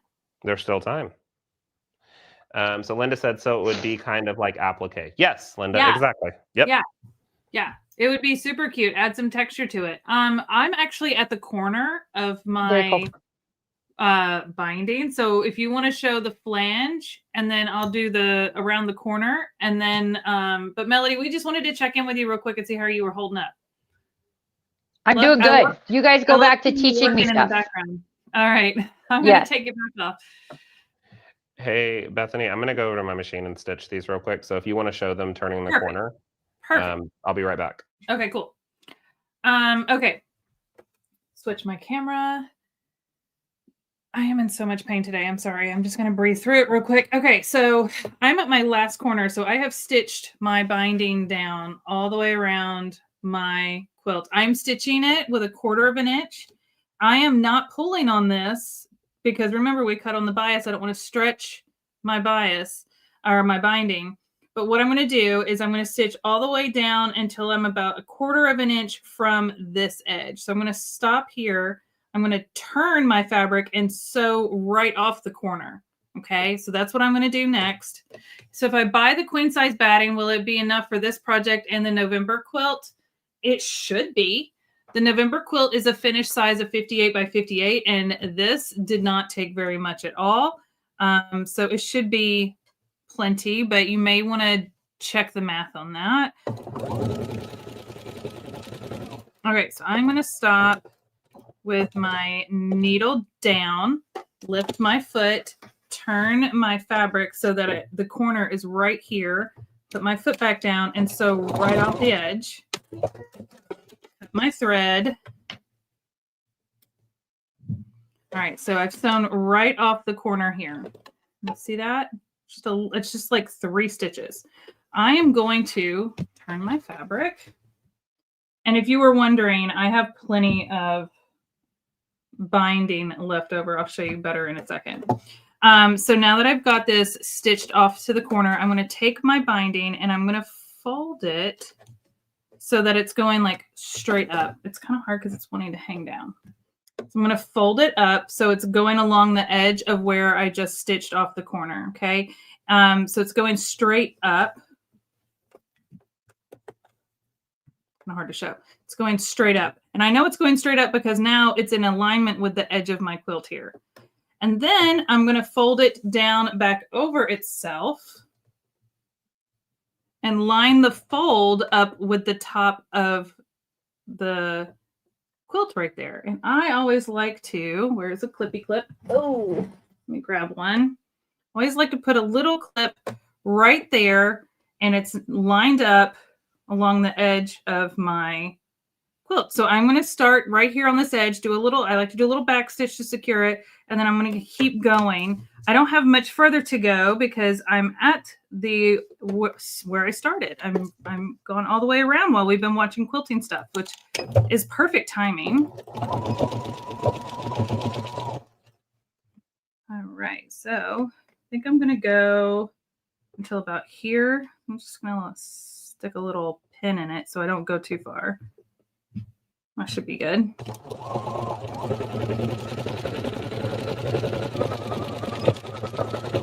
do a little back stitch, cut my threads, and here we go. Okay, so I like to always trim my threads as I go so they don't get in the way later. I'm going to switch to my overhead camera and move my stuff out of the way. This keyboard just keeps getting moved around. Show you where we're at. So I have my binding stitched all the way around. I chose to start on the back. You can choose to start on the front. It's totally fine. I still have all of this left over, and I didn't even use all of the strips that I made. So you will have just sew together your biggest strips. That'll eliminate the number of seams that you end up with.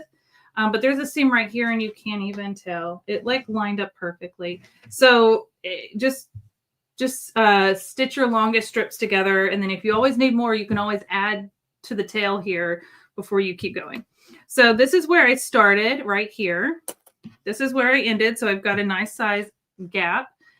This is how my boss, when I worked at Singer, who was the director of education, taught me how to finish my binding to join them together.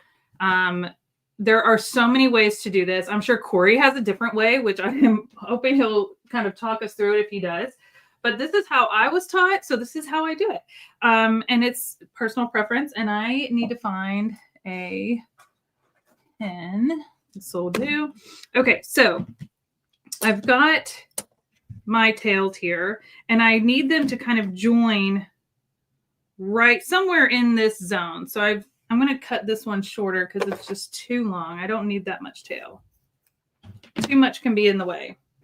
Okay, so I've got my tails here, and I'm just going to lay them down here. Here's one, here's the other. I'm just going to kind of decide where I can find the center of my side here and put the seam here if I wanted to. It's personal preference. I just go for it. You guys know that. I'm not a stickler on those kind of details, but it's personal preference.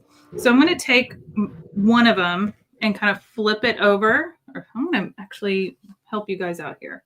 Ooh, zoom, zoom, zoom. Okay. So I've got my two tails. Here's the first one. And if I want them to meet right here, I'm going to put it right here and kind of finger crease it. And my other one is coming right up to it and finger crease. So they're right together.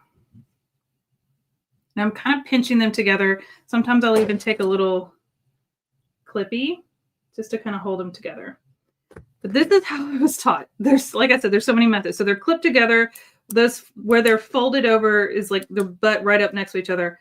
And I take a pen and just draw a little line across there. And you can do it on both sides because it may depend on which side you decide to stitch it from. So there's my little line to kind of guide where those meet up. I am then going to pull them away and fold my quilt, pull them away, and clip them together right on the other side. So now it's like clipped on both sides. And I'm going to straight stitch right across here. They're lined up. I'm going to straight stitch, and then I'm going to trim off this tail. And what's going to happen is they're going to lay down perfectly flat. Okay. Or at least that's the plan. That's what we're going for. So my quilt is pretty much folded in half so I can have some slack. And we're just going to straight stitch.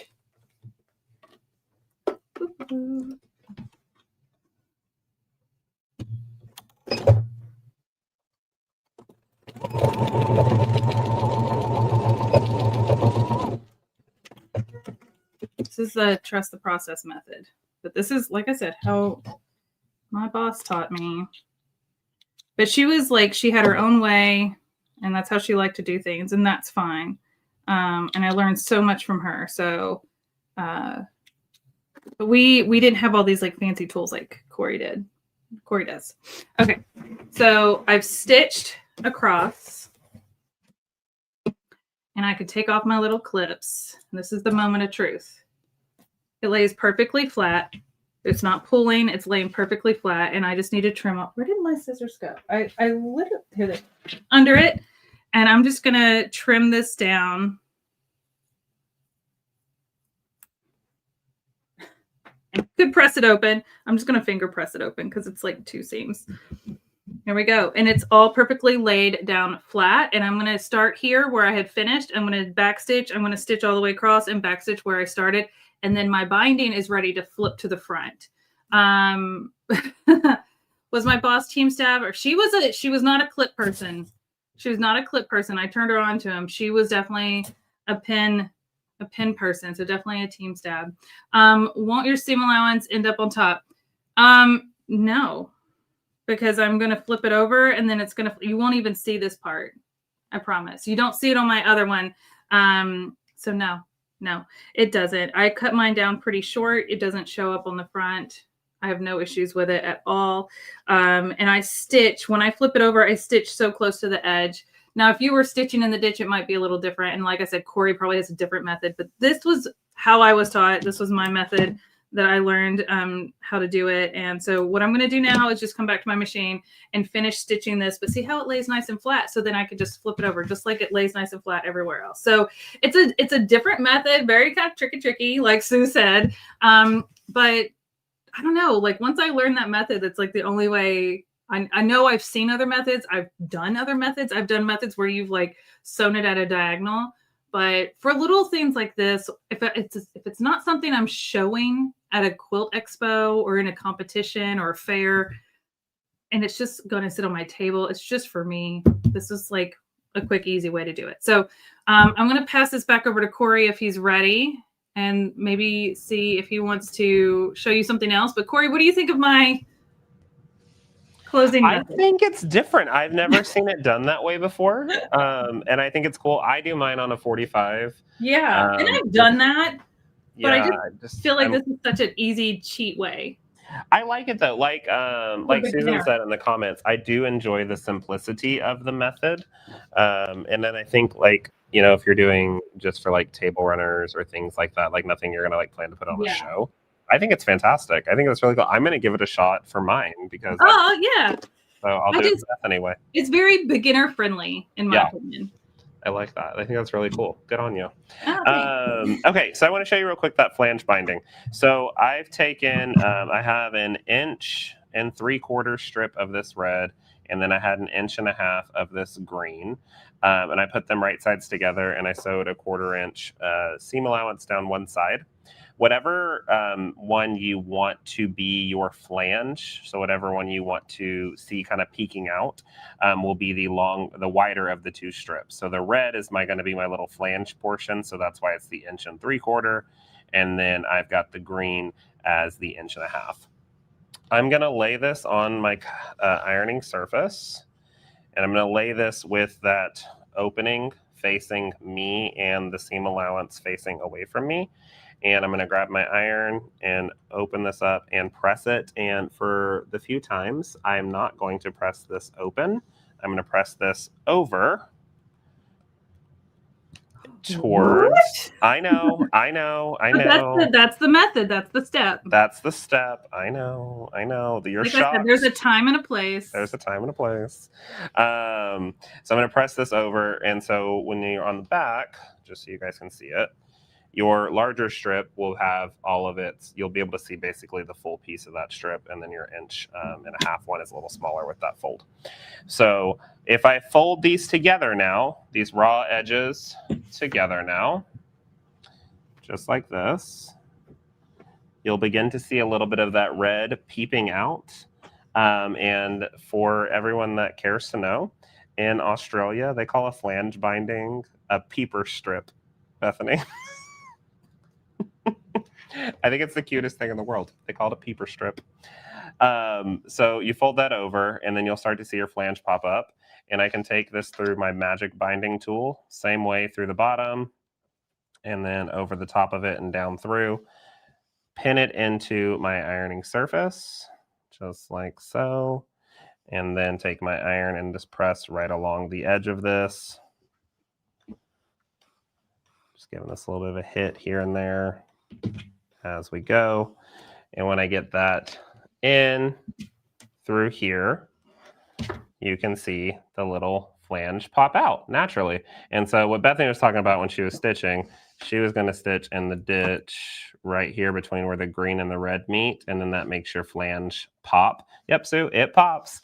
And I think they're really, really cute. But I love a good flange, and then this is all done in one piece, so you don't have to do it multiple steps. Can I show you what it looks like on a quilt? Of course you can. Because I have one done. Look at it. Look at that peeper strip. There you go. And it's just so a little peek of, now I like to do a solid as my little peekaboo, or something that doesn't have a lot of print, especially if there's 2 prints on either side of it. So then it stands out more. So I chose the solid from this. But you know what it does? It just adds a little flair. I think it adds a little feminine touch. It's a fun way to put some color in it. And it's just a little peek. Another thing that you could do is do your normal binding, but adding like a rickrack, so it has like the little peekaboo of like a scallop edge along the inside here. There's also like trim that has little pom-poms. There's so many different options. Here. Yeah, so many options for binding. And so yeah, there's that. I'm teaching 3 fun ways to do binding in a virtual class in November on my own, and I just was like, I gotta show the flange, and it's such a fun little something. And I don't know, it just looks really pretty to have. Even from far away, you see that little white line. It's like having a little border. It's kind of like piping, but without the cording in it, right? It's kind of like piping, but it lays flat, but it does lift up. I love that. I think that's the coolest thing. It's just a little something, a little extra. A little something extra, and it's not hard to do. Right. And if you want to have a binding that looks hand stitched but by machine, this is a great way to hide your stitching, because as I was showing it here, like, you don't see my stitching because it's stitched in this ditch. And I didn't even use a clear thread because I didn't have one at the time. So it was this white creamy thread, so even then you can't see it. Right. So yes, so in that case, you start from the back and you pull it to the front when you're doing flange binding, because you're going to stitch from the top right into this. Right. So yes, that is one where I was like, oh, I really like flange because it's how I do all my binding, right? So anyways, okay, so what I wanted to show real quick before we go on to because you have another quilting method, right, that you're going to show? I was going to show them just one freehand design that they could do. Okay, yeah. So I've got my binding sewn to the back. I'm going to go around and use my iron and press it away. Even my corners, pull and kind of press those away all the way around. I'm going to give it a good press. And then I'm going to flip it over. Sorry, it's a lot. So it's going to be pressed this way. I'm going to flip it over. I'm going to use this glue, the glue based it. I'm going to put a little bead of glue right along this edge, a little at a time. I'm going to fold it over. I'm going to press it, and then I still like to do some clips. Okay. So I'm going to work on that while he's showing it. And when I get to my corners, once it's all pressed, I do my corners last, and I just kind of fidget those. So once these sides are pressed down, my corners tend to just kind of fall right into place. And with that method of how I stitched my corners, I get like perfect mitered corners every time. We love that. We do. It's chef's kiss. Even with this crazy plaid and the bias, I get perfect mitered corners every time. So do you make the tree garland on the wall behind you? Susan, thank you for noticing. Yes, this was a project I wrote when I worked at Singer ages ago. And it's a fun little, I'm actually working on it's been so long. I don't think they even have it on their website. I know they don't have it on their website anymore. It's been so long, but I'm going to get it uploaded to my website, and it's craftwithbethany.com. So give me a few days or a week. Keep saying yes to too many things, but it's on my to-do list already because someone else asked me for it. I have it'll be like a free download because it's a simple little template. It's super fun. It's such a cute little project. So I'll get it uploaded for you guys because we should do a sew along with that. It is cute, right? And it's a template. It's cute. We love a template. And you can use it with your Lightboard really easily. Oh, score. Stitch flange on the back or front. You're going to start with it on the back, like I've done here. So you're going to put your binding on the back, your flange bind, and when you fold it to the front, that little peekaboo flange is going to show, and you're going to do the second stitch around from the front in that little ditch between the two pieces. Yeah, I was going to show her real quick. Okay, cool. Overhead. I'm going to switch cameras, and I'm going to go press. Yeah, you're good. This. Well, I was going to show her, but my camera's doing it again, Bethany. Oh, no. Oh, there it goes. No. Why is it acting up? I think, is your Wi-Fi a little slow today? It hasn't been. We'll see, because this one's fine. Hi, everyone. But, okay, now it's going. That was weird. I'm sorry, guys. We're all here. We're working. It's Wednesday, but feels like Friday. It's Wednesday. Yeah, we'll go with that. So I have this on the back right here, and this is the back side of that flange piece. So you would sew your 1/4 inch all the way around, and then when you press that over to the front, it's going to sit like this, and then you would stitch right there where the green and the red meet, and then that would cause that flange to make that little pop all the way around your quilt. Yes, Sue, the goblins are messing with me. They are having the time of their lives, and I am not here for it. I am here for you guys. I'm not here for the technology messing up. Okay, so let's get this to focus back. There we go. So I just wanted to show you guys another, just like a freehand one real quick if you wanted to do something like this. I'm actually doing this on my Glow Ultra Lightboard. I don't know if I'm allowed to draw on it, Bethany, but I'm drawing on them. I always do. I use it as a dry erase surface. I love this. I don't think I've seen anybody do that. Yeah, I use this as my dry erase surface all the time. Look at this. So down the bottom. I am grabbing my expo marker and my dry erase expo marker, and we're going to create a... use it as a dry erase for real, Corey. Like we at one of the first shows we were at in Daytona ever, we were next to this couple that sell this magnetic system so you can hang your things on the wall, and they go from show to show to show in their RV. He bought one of our light boards so he could use it as like the dry erase surface, so he could put it on the outside, so he could be like dinners at 5 or drinks at 11, and he's been using it as a dry erase light up thing ever since 2018. Oh, yeah. See, now you're dry erasing on the glow board, not the translucent cutting mat. Let's just make that very clear. Yes. Right, just directly on the board. Mat is right here. I've taken that off, and this is just the board itself. I love it so much. So we don't get emails going, it won't come off. Yeah, always on the board itself. But yeah, I use this for a dry erase surface all the time, so I'm glad I know that it's okay to do that. It's totally okay. Yay. Okay. It had never crossed my mind to do that. So what I'm going to do is we are going to do a holly and berries and loops freehand design. So you guys can kind of sketch this out with me, and then you can take it to your sewing machine to do free motion or your long arm to do freehand. But I'm going to start, because I always start on the left-hand side. That's just me personally. And we're going to start with some loops. So I'm just going to come in and give myself some loop-de-doos around this. And then I want to get to a portion now where I want to do a berries and holly. So as I'm coming in, I'm going to first do a figure 8 to create the little berries on the outside. So we'll do a figure 8 portion right here. And then I'm going to come in and create my holly leaf. So I'm going to come in with an arc, and then an arc, and then an arc. And then I'm going to go back towards that first set of berries that we did. So we're going to do an arc, and an arc back into that same portion. I'm going to come through this with a cute little curly Q right here through the center, all the way out. I'll give myself another figure 8 for berries on the other side, and then continue out with loops. So we can loop it out and around, working your way through to fill up your space.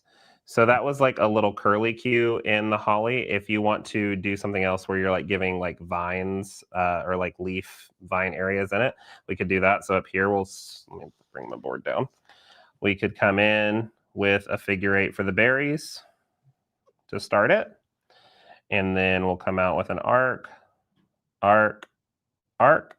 And these can all be different. You do not have to make a stencil for this and for them to be perfect. I think it's more fun if they're quote unquote irregular, because I like irregular things. I think irregular is regular.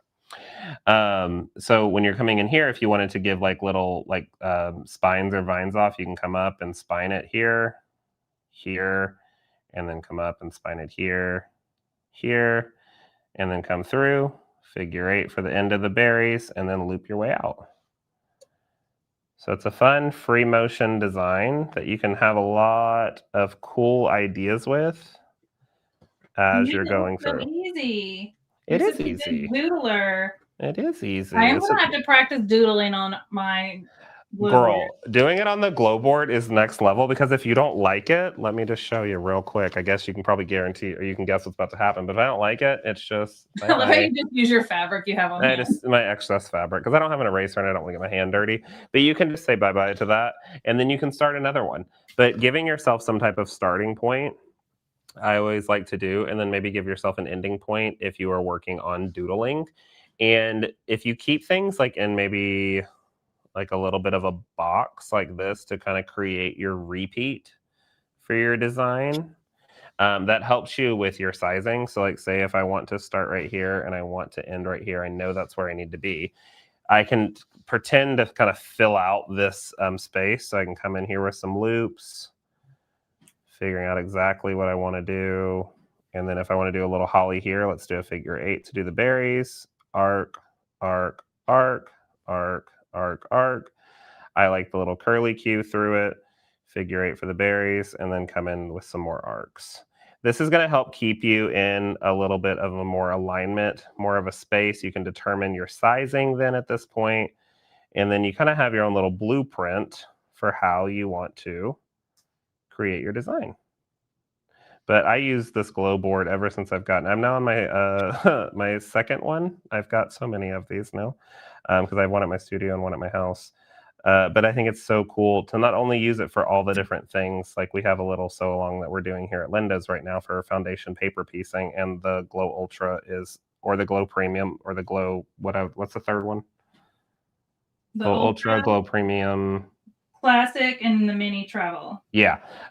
Any of those I think are fantastic for foundation paper piecing as well. Yes. But they have so many different uses that you just have to have all the things. So once you've doodled your design, how are you transferring this to or are you just like using it as a guide visually to look at? Or are you like using it as a guide visually to figure out? What you could do is put your mat over that, light it up, and trace it onto paper. 100%. Yeah.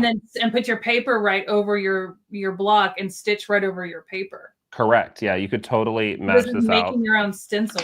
Right. So like what Bethany is saying, guys, and it's about to get really dark when I turn this on because the way the camera does it. But if I plug in my light board and I turn on the light like that, I can grab my mat and lay that right over the top of it. I have the gridless mat on mine, so I can see directly into what I'm doing. And then I could lay a piece of paper over this and then draw right over. I've got my start and my end point, so I have my perfect repeat, and I can draw over one of these and maybe make a few copies, line them up together, and then I've got it exactly how I want it. But like the big thing about drawing any of your freehand designs or any of your quilting designs or anything on your glow mat is, if you don't like where you put a place, or you think like a holly should be here instead of all these loops, just figure out where that start and exit is, erase it out before you draw anything, and like bring one in here. The key is that it's one continuous stitch. We're not starting and stopping. Correct. We're following it one continuous stitch from one starting point to the end. It's like those little mazes that you trace through to find, like, get through the start and end, right? Right. I used to love those. That's probably why I like drawing so much, because of those. Yeah. But you can play with this and get it exactly how you want it. And then, like Bethany said, put your mat over it, draw, and then you've got something to then make copies of, and then discontinue stitching. But you can create your own designs effortlessly just by drawing things out on your board and creating like different feather designs. You could have me here all day teaching quilting designs. Watching you quilt is mesmerizing. This is my favorite thing to do. But you could just sit here and you could draw all sorts of different designs on your board, trace over them, and then you've kind of started to build like your library of your designs as you're working through. But again, if you don't like something, you can easily erase it out and fix it quickly. I love it. See, you just did that. What is that, a feather? A feather, yeah. Okay, and a lot of people really struggle with feathers. But you just did that so effortlessly. Well, I'll give you the tip on this while you're finishing this out. I've got all the tips. Yeah. I know people probably don't care to see this, but I'm going to show you anyway. I think it's cool. What you can start off by doing is give yourself a, let me scoop this over some more. Some stuff's about to fall. That's fine. Everything's fine. We're fine. Okay. You can give yourself a stem to start out with. So I'm gonna give myself a little bit of a curvy stem. And then at the bottom, like we did with our holly and berries, we used a figure 8 to create those berries. At the bottom of your stem, when you're starting out, give yourself a figure 8 off of this and make it more of an elongated figure 8. So I mean like this, right there at the bottom. And that portion of the figure 8 is what your feather shape curvature is meant to be. So like we're still here, that's where we were. If we follow one side of this figure 8 and then just curve out, there's our first feather.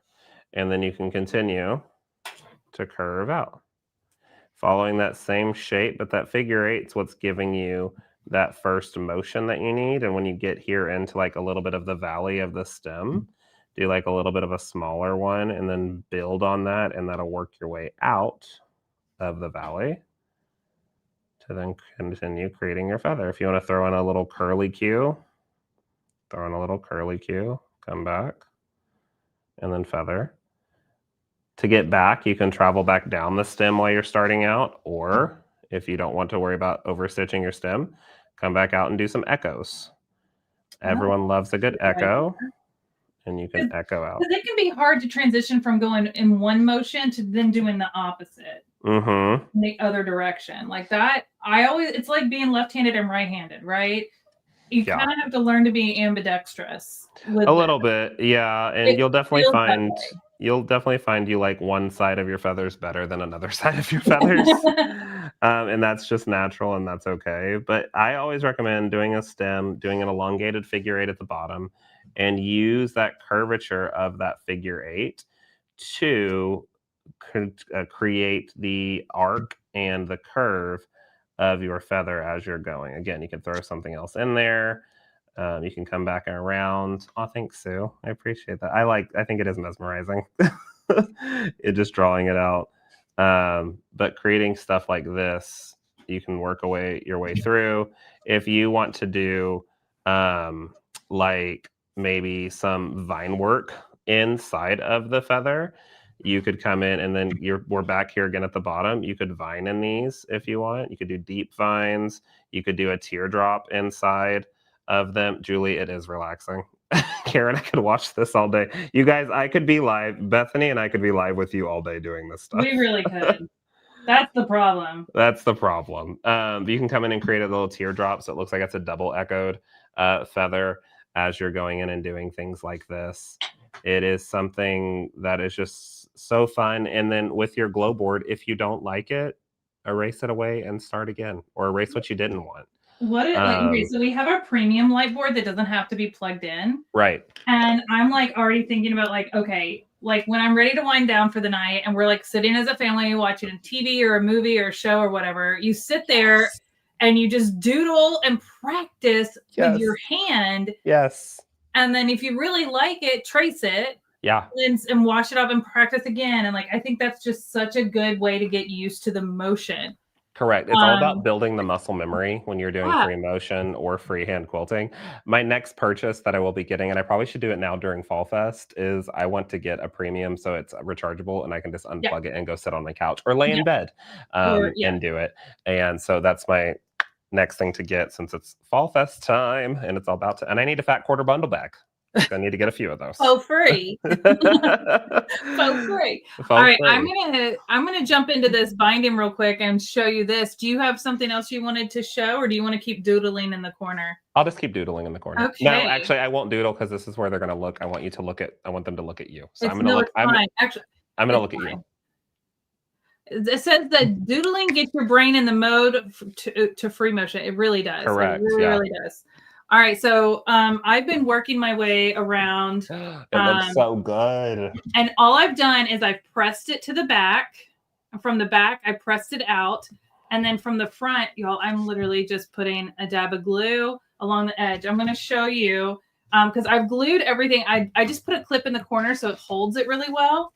But you don't really need to put clips all the way around with the glue. So what I'm doing here, I'm going to try to get myself centered here. I've got a corner. And so when I come to a corner, I go ahead and kind of press into this side so that they're both falling into place so I can kind of finagle my mitered corner. So a mitered corner, we want it to match up. Get it a little closer. Ooh, there we go. We want it to, look at that. It's not even stitched down yet. It's so like good. perfect match, right? So perfect. And I'm not using any special ruler to when I stitch this down, and it's perfect, front and back. And so that's why I like to do that little stitch off the corner when we were attaching the binding. So what I'm doing is I'm just kind of like folding it until it lines up perfectly, and it will. You just sometimes have to finagle it a little. So what I'm doing here is I'm just going to take this is that glue that Corey has. And I just added that into that collection that Eric. Okay, cool. Eric, in, so will you drop that link one more time in the chat? I think he did. Okay, cool. Yeah. Thank you. He's on top of things. I don't even have to ask. Eric stays ready, so we don't have to get ready. Eric is the chat. Okay, yeah, so you can see I just put the tiniest little bead of glue. I'm going to press it over, and I'm just covering my stitch from where I stitch it onto the back and then fold to the front. If you're stitching from the front and folding to the back, it's the same thing. You're going to cover that stitch because what's going to happen is you're going to come back to the front and stitch in the ditch or go to the whatever. You're going to stitch in the ditch for Corey's method so you don't see the stitches. And then from here, I'm going to press this and it really secures that glue in place. So let me press it real quick. I can't do that on my mat. We don't want to mess up my mat. I made that mistake, so you be better than me. All right, so now I'm left with just this little pucker here that is I'm always going the wrong way. The camera's turned, that's why. Nope, that's the wrong way, Bethany. Everything's backwards when you're on camera, so I apologize. But I want to get close. So I'm just going to put a little dab of glue in the corner. And then I am just going to finagle this. It's just a matter of like pushing that fabric, one fabric under and then the other one on top. And it just falls right into place. And then you can put just another little dab if you need to, but even just that little bit has held it. And then I'm going to just give it a little press. And she good. Oh, she's perfect. She's good. So then because it's a lot of layers, I do like to just put a little clip there. So as I'm coming to it, nothing shifts.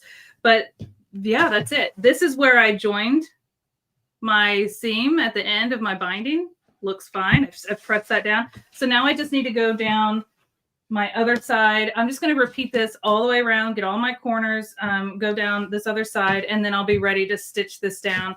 And this is your preference. I mean, I love a decorative stitch. If you've never played with decorative stitches on your machine, fun, busy patterns like this, it's the perfect time to play with it because it will just kind of blend in and add some extra element, just like the flange binding adds a little extra element. So I know I have a fun little holly decorative stitch that I could do right on the edge. So it stitches into my top and into my binding, and that would be cute. Or I could do it right down the center of my binding. I could do it in some fun colors. My other one that I've already stitched, this one, I just used a cream and it blends in really well because I didn't want to take away from the print. So it's totally up to you. Like this one, I wanted my binding to just kind of blend in because I wanted my quilting to stand out. This one, my quilting is hard to see because I use clear thread. So maybe this would be a fun time to do some red holly or green holly or something, that like leafy vine stitch down my quilt. it's yours. Play and have fun, but don't be afraid to try decorative stitches in quilting. It's so much fun. It's so much fun. Now will you sew it from the back? I don't. I actually like to sew from the front. So you'll see right here, I sew from the front and I get as close to the edge as possible. And it really is just a tiny little straight stitch. You could do like Corey said, where he stitches in the ditch. And that's because he sewed it to the front and then flipped it to the back and stitches in the ditch. I like to sew from the front. I like to see where my stitches are going. And I like to see my stitches. That's personal preference. The only time I hide my stitches is in my flange binding. I did a blanket stitch on a small table runner. I entered into the county fair and won second place, and it was so easy. A blanket stitch is another great one. So a blanket stitch is one that you can run right along this edge, and then it just tacks in every few stitches. Such a great option. Like I said, you could do all sorts of fun things. I may actually choose a decorative stitch for this one, but I don't have any other threads in here with me right now. But I'm going to continue to press around. Corey, what else? Do you have anything else to show us today? I'm sure I could come up with something real quick. You don't have to. I'm just saying, like, we're kind of at the stopping point. I'm not going to stitch my binding down on the live because there's so many different ways to do it. But this is how you prep your binding for stitching. And as Corey mentioned, he likes to stitch it to the front and flip to the back and then use a stitch in the ditch foot. I like to stitch from the back and then flip to the front because I like to see my stitches. There is no wrong way. We love options. Yeah, it's fun to have options. And it just depends on your project. Like with one with a lot of prints and fabrics and stuff, like you may want to hide it. But even still, even with doing it this way, like when I sit it right here, you don't even see the stitches. It's all about the options. I will tell you, Bethany, if you decide not to do a decorative stitch, which I still think you should do a decorative stitch, if you decide not to, with that clear thread right there along the side, you won't even see it. It's going to look fantastic. I know. And it would blend in with my clear thread stitching. And then you wouldn't see any stitching from the top, which is actually a really cool idea. Yeah. But I mean, I kind of like the decorative stitch. So stitch it just like I did here, but with the clear. Yeah. Can Corey show some cross hatch stitching finished? Do you have any finished samples? I have the finished sample that I showed earlier. I don't have it finished on the actual quilt or the block, but if we have a few seconds, I can run over there and do it real quick. Yeah. I mean, it's up to you. Or do you have other samples that have got that? Well, I have the tight sample, and then where did the other sample go? I've got all sorts of samples. Those go over there. I have bins of samples. Yeah, I know. I've got so many. I've kept every project I've made over the years for like work and stuff. You were better than me. I was told to, and I'm so glad they told me to. It's really good to keep them because you will end up wanting them one day. There we go. So I have these two finished, but I mean, if we have the time, I can run over to the machine real quick and stitch it. I just can't take the camera over there, but I can stitch it real fast. It's up to you. I can. These are the two. So the one that we drew up together was the plaid cross hatching. We did that on a 2-inch grid originally with the designs with line stencil, and then we did our back and forth, making sure we were staying on the correct side of the line. That was the plaid. If you wanted to do just a standard cross hatch, this is a 1-inch cross hatch. It's very small, but I did this with the 1-inch designs with line stencil, where this one was done with the 2-inch stencil, so you can see the difference in size that way. Or this one was done with the 3-inch, sorry, but the one we did today was done with the 2. But yeah, Bethany, give me a second. I'll have you go big camera again, and I will run to the machine and stitch something down. I'm going to remove you off, so just wait when you're done, and maybe Melody can come back on and hang out for a minute. Okay. Melody, how's it going? Oh, I can't hear you. You're muted.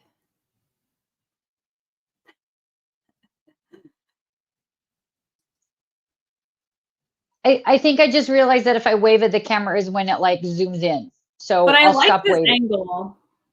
I'll be careful with that. I'll try to be careful with that. I didn't move my lighting when I moved over here to my machine, but I kind of like how the camera's kind of following me around. But look, Bethany, so I started doing the thing because my blocks are so far off that I put the stripes down the middle. I love it.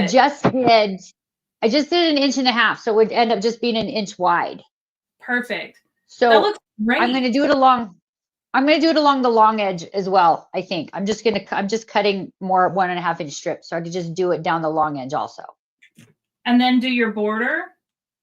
And then I'll do my scrappy border after the other little piece of cream.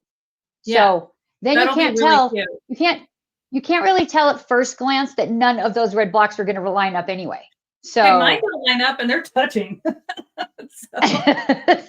Except look at that one. Look, you can tell that one's not so much. That was not so much good. But I'm trying to decide. That one block is the one that got unpicked, and I tried to anyway. So that's what I've been doing. And I can't teach anyone how to do any of it, but this is how I thought I could get away with not matching it up. Thank you all. Are very sweet. You guys are all very sweet. I'm pretty happy with it. I think it I love the scrappy look of it, but I think that kind of like breaks that up a little bit too. So it frames it all in. Yeah. I actually really like it. And this is what's great about quilting is you can kind of ad lib as you go. If you run into something and you're like, I think I need a little extra grace here, add some extra little strips or sashing, like, and you get enough extra fabric in these kits to do that. So that's the thing that I'm the most happy about with this kit is I have enough extra that I could do this. Yeah, totally. Because you want to do a quick little reminder of our Fall Fest sale that's happening, because I know Corey was mentioning he was going to get another Corey was during the Fall Fest. So there is. Let's talk about that real quick. Let's talk about that really quick. So in our Fall Fest right now, Corey mentioned getting the Glow Premium, which he doesn't have yet, and I'm kind of surprised by that. I'll tell you what, that's funny.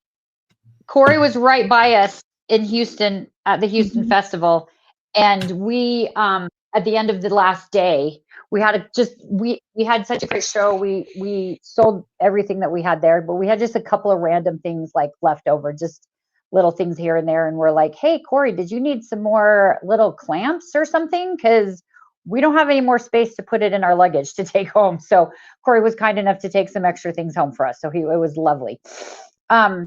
But yeah, so if you're looking for that Glow Premium 2, which is the one that is rechargeable, it does not have to be plugged in. You can use it off the power cord for about 4 hours. What you're going to want to look for is that applique bundle on our Fall Fest page. The applique bundle comes with the Glow Premium 2. It comes with the translucent self-healing cutting mat. It also comes with a tempered glass mat. And it comes with one of those clear cutting mats like Corey showed you. He has the clear cutting mat on his Glow Ultra. We also have one for the medium size mat. I still need one. I know you still don't have one of these. We got to get you one of these. I get it now that I can see that I can doodle on my Lightboard. I absolutely need one without the grid so I can trace over my doodle. Yeah. Oh my gosh. Obsessed. So yeah, because if you're trying to do that with the grid, that would be kind of rough, I think. But so this is so great. If you like to cut with just your ruler markings and not your mat markings, this is great for that because they don't kind of interfere with each other. But when you're doing applique projects or projects like Corey was just showing, you can have your pattern underneath and then you can cut right on top of it. So it also comes with the magnets because the magnets, the Glow Premium 2 has magnetic plates built into it. But this is a great one. This is a great one if you're looking for that Glow Premium. It is on sale for the Fall Fest. Plus, you get free fat quarter bundle bags with it. Look how cute our magnets are. They're little green thumbs. They're little green thumbs. And don't forget, you get a bonus. You get 2 free fat quarter bundle bags with 2, I think, on this one. Bundle. Yeah. You get 2 fat quarter bundle bags, which you don't have to just store fat quarter bundles in it, guys, but it is great for that. It is so great for fat quarter bundles. Really well in there is jelly rolls. Yes, jelly rolls will fit in there. We were showing that one of the days we showed the fat quarter bundles. I don't have a jelly roll down here. I still have half of my stuff upstairs in my old storage space. But yeah, so you can put jelly rolls in there. You can put patterns. You what, Bethany? I was just going to say, just remember, if you don't have any of our products yet, or if you don't have these products specifically, like if you don't have a light board yet, when we do our applique quilt sew along, this one right here, when we do it the next one next month, in just a few weeks, we're starting this one with Corey. If you don't have a light board, this is going to be really challenging. Get a light board for this so long. And this is a great time to do it because you're going to get such a good deal. And this bundle right here is going to give you the premium light board that is battery operated. It's rechargeable. It has like 4 light settings. It goes from brightest to dimmest. It lasts for hours and hours. I just kind of leave mine in plugging so it's always ready to go. And then you're going to get the magnets, which is going to hold your template for these trees in place. You're going to have a grid and gridless mat. I need a gridless mat before we do this project, because then I can see my template really easily through it and everything. So like this bundle right here is going to be perfect for this sew along. So if you were to get any of our Fall Fest bundles, how many trees doing this sew along, get this bundle, the applique bundle. How many trees, Bethany, are we going to applique? 25. Okay. 25 applique trees, guys. And we're going to do it. It's going to be awesome, but it's going to be a lot more enjoyable and easier with these tools. Let me just tell you, as Corey mentioned earlier, he loves tools as well. There's always ways to do things without the tools. The tools make it easier, more enjoyable, more efficient, more accurate, giving you better results. Like that's why we make these tools. That's why people love our light boards. That's why they love our cutting tools or mats or glass mats or flip and folds or sewing machine lights, because it just makes the process more enjoyable and easier to do with better success.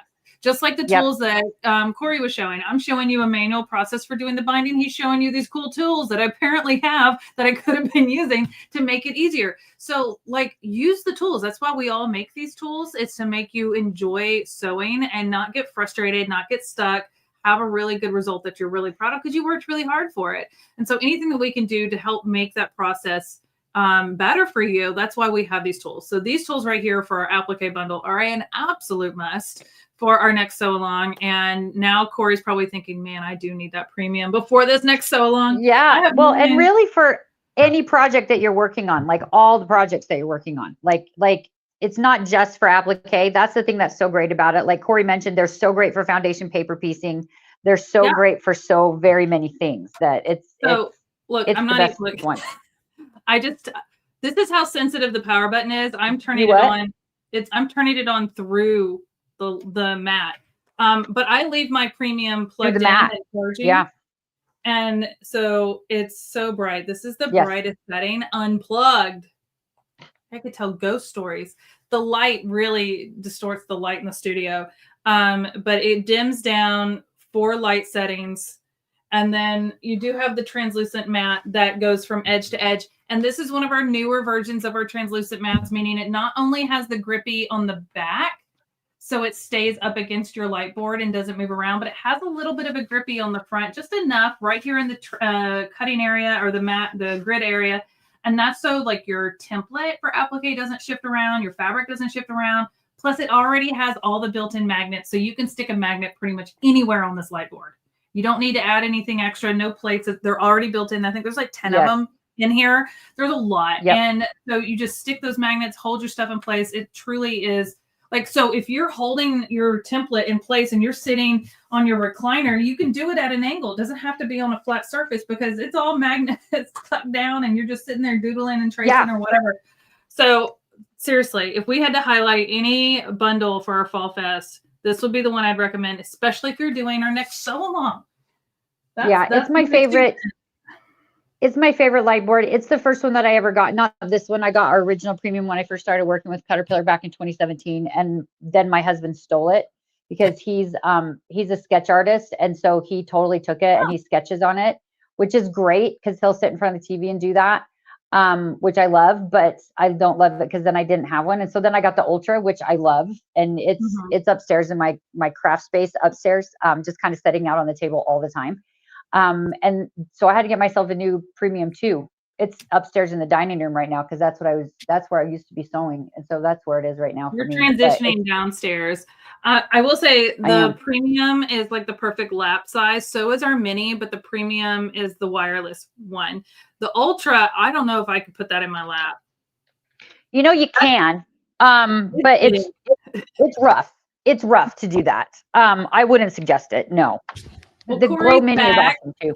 Corey, are you going to get a premium too now? Yeah, now I have to get a premium too. I had you guys on the speaker while I was sitting over there sewing, and I didn't get everything done because I thought I had a cue from you, so I ran back, which is fine. It's because fine. we started talking about you. Yeah. Yeah, so I was like, oh gosh, I gotta get back. But yeah, now I have to have a premium too. So I'll make sure oh gosh, Ray's gonna kill me, but it's fine. Whatever, it's fine. I work hard. I work hard. We don't have to justify this. Let's be real. Everything's fine. Everything's fine. So I'm gonna go overhead real quick, guys, and I only did one line of these because I thought I was getting my cue to come back, but it's very hard to tell. But it has been stitched. But if you can start to see, like everything is already starting to puff up naturally from it being really nice and flat. So don't let the flatness like scare you when it comes to using this fusible batting. It's gonna start to give you a beautiful poof. But on this one, Bethany, you know how I originally said I was going to use like a pink thread? Yeah. Well, I changed my mind because I went to my threads. I went to my thread stash, and I picked up the Affinity Christmas blend. They have these in mini cones too. You don't have to get a large cone. But it has variegated. I did. Love variegated threads. I got the Christmas blend, and it had the red is more of a pink, and the green is more of like a mint, and then it has like a goldish brown in it too. It's really hard to see. Let me see if I can go up closer. It couldn't be better for this. So like it's so perfect. I think I need to send you a cone of this because I think you would love it. We need to figure out. Okay, we should totally do a variegated thread for the applique of our trees on our neck. We should. And we need to coordinate and plan. Okay, we'll make sure we plan it and coordinate. We'll create a little bundle of it too. Yes. All the things. Because I still have yet to open up that kit because I'm trying to be like my authentic reaction for you. You open it. You have my permission. I have your permission. Or if you want to open it while we're live today at the end, you can. Okay. Because you need to see it all. I'm excited, but you know me, I've got to open it live. It's a different vibe than the fabric in this.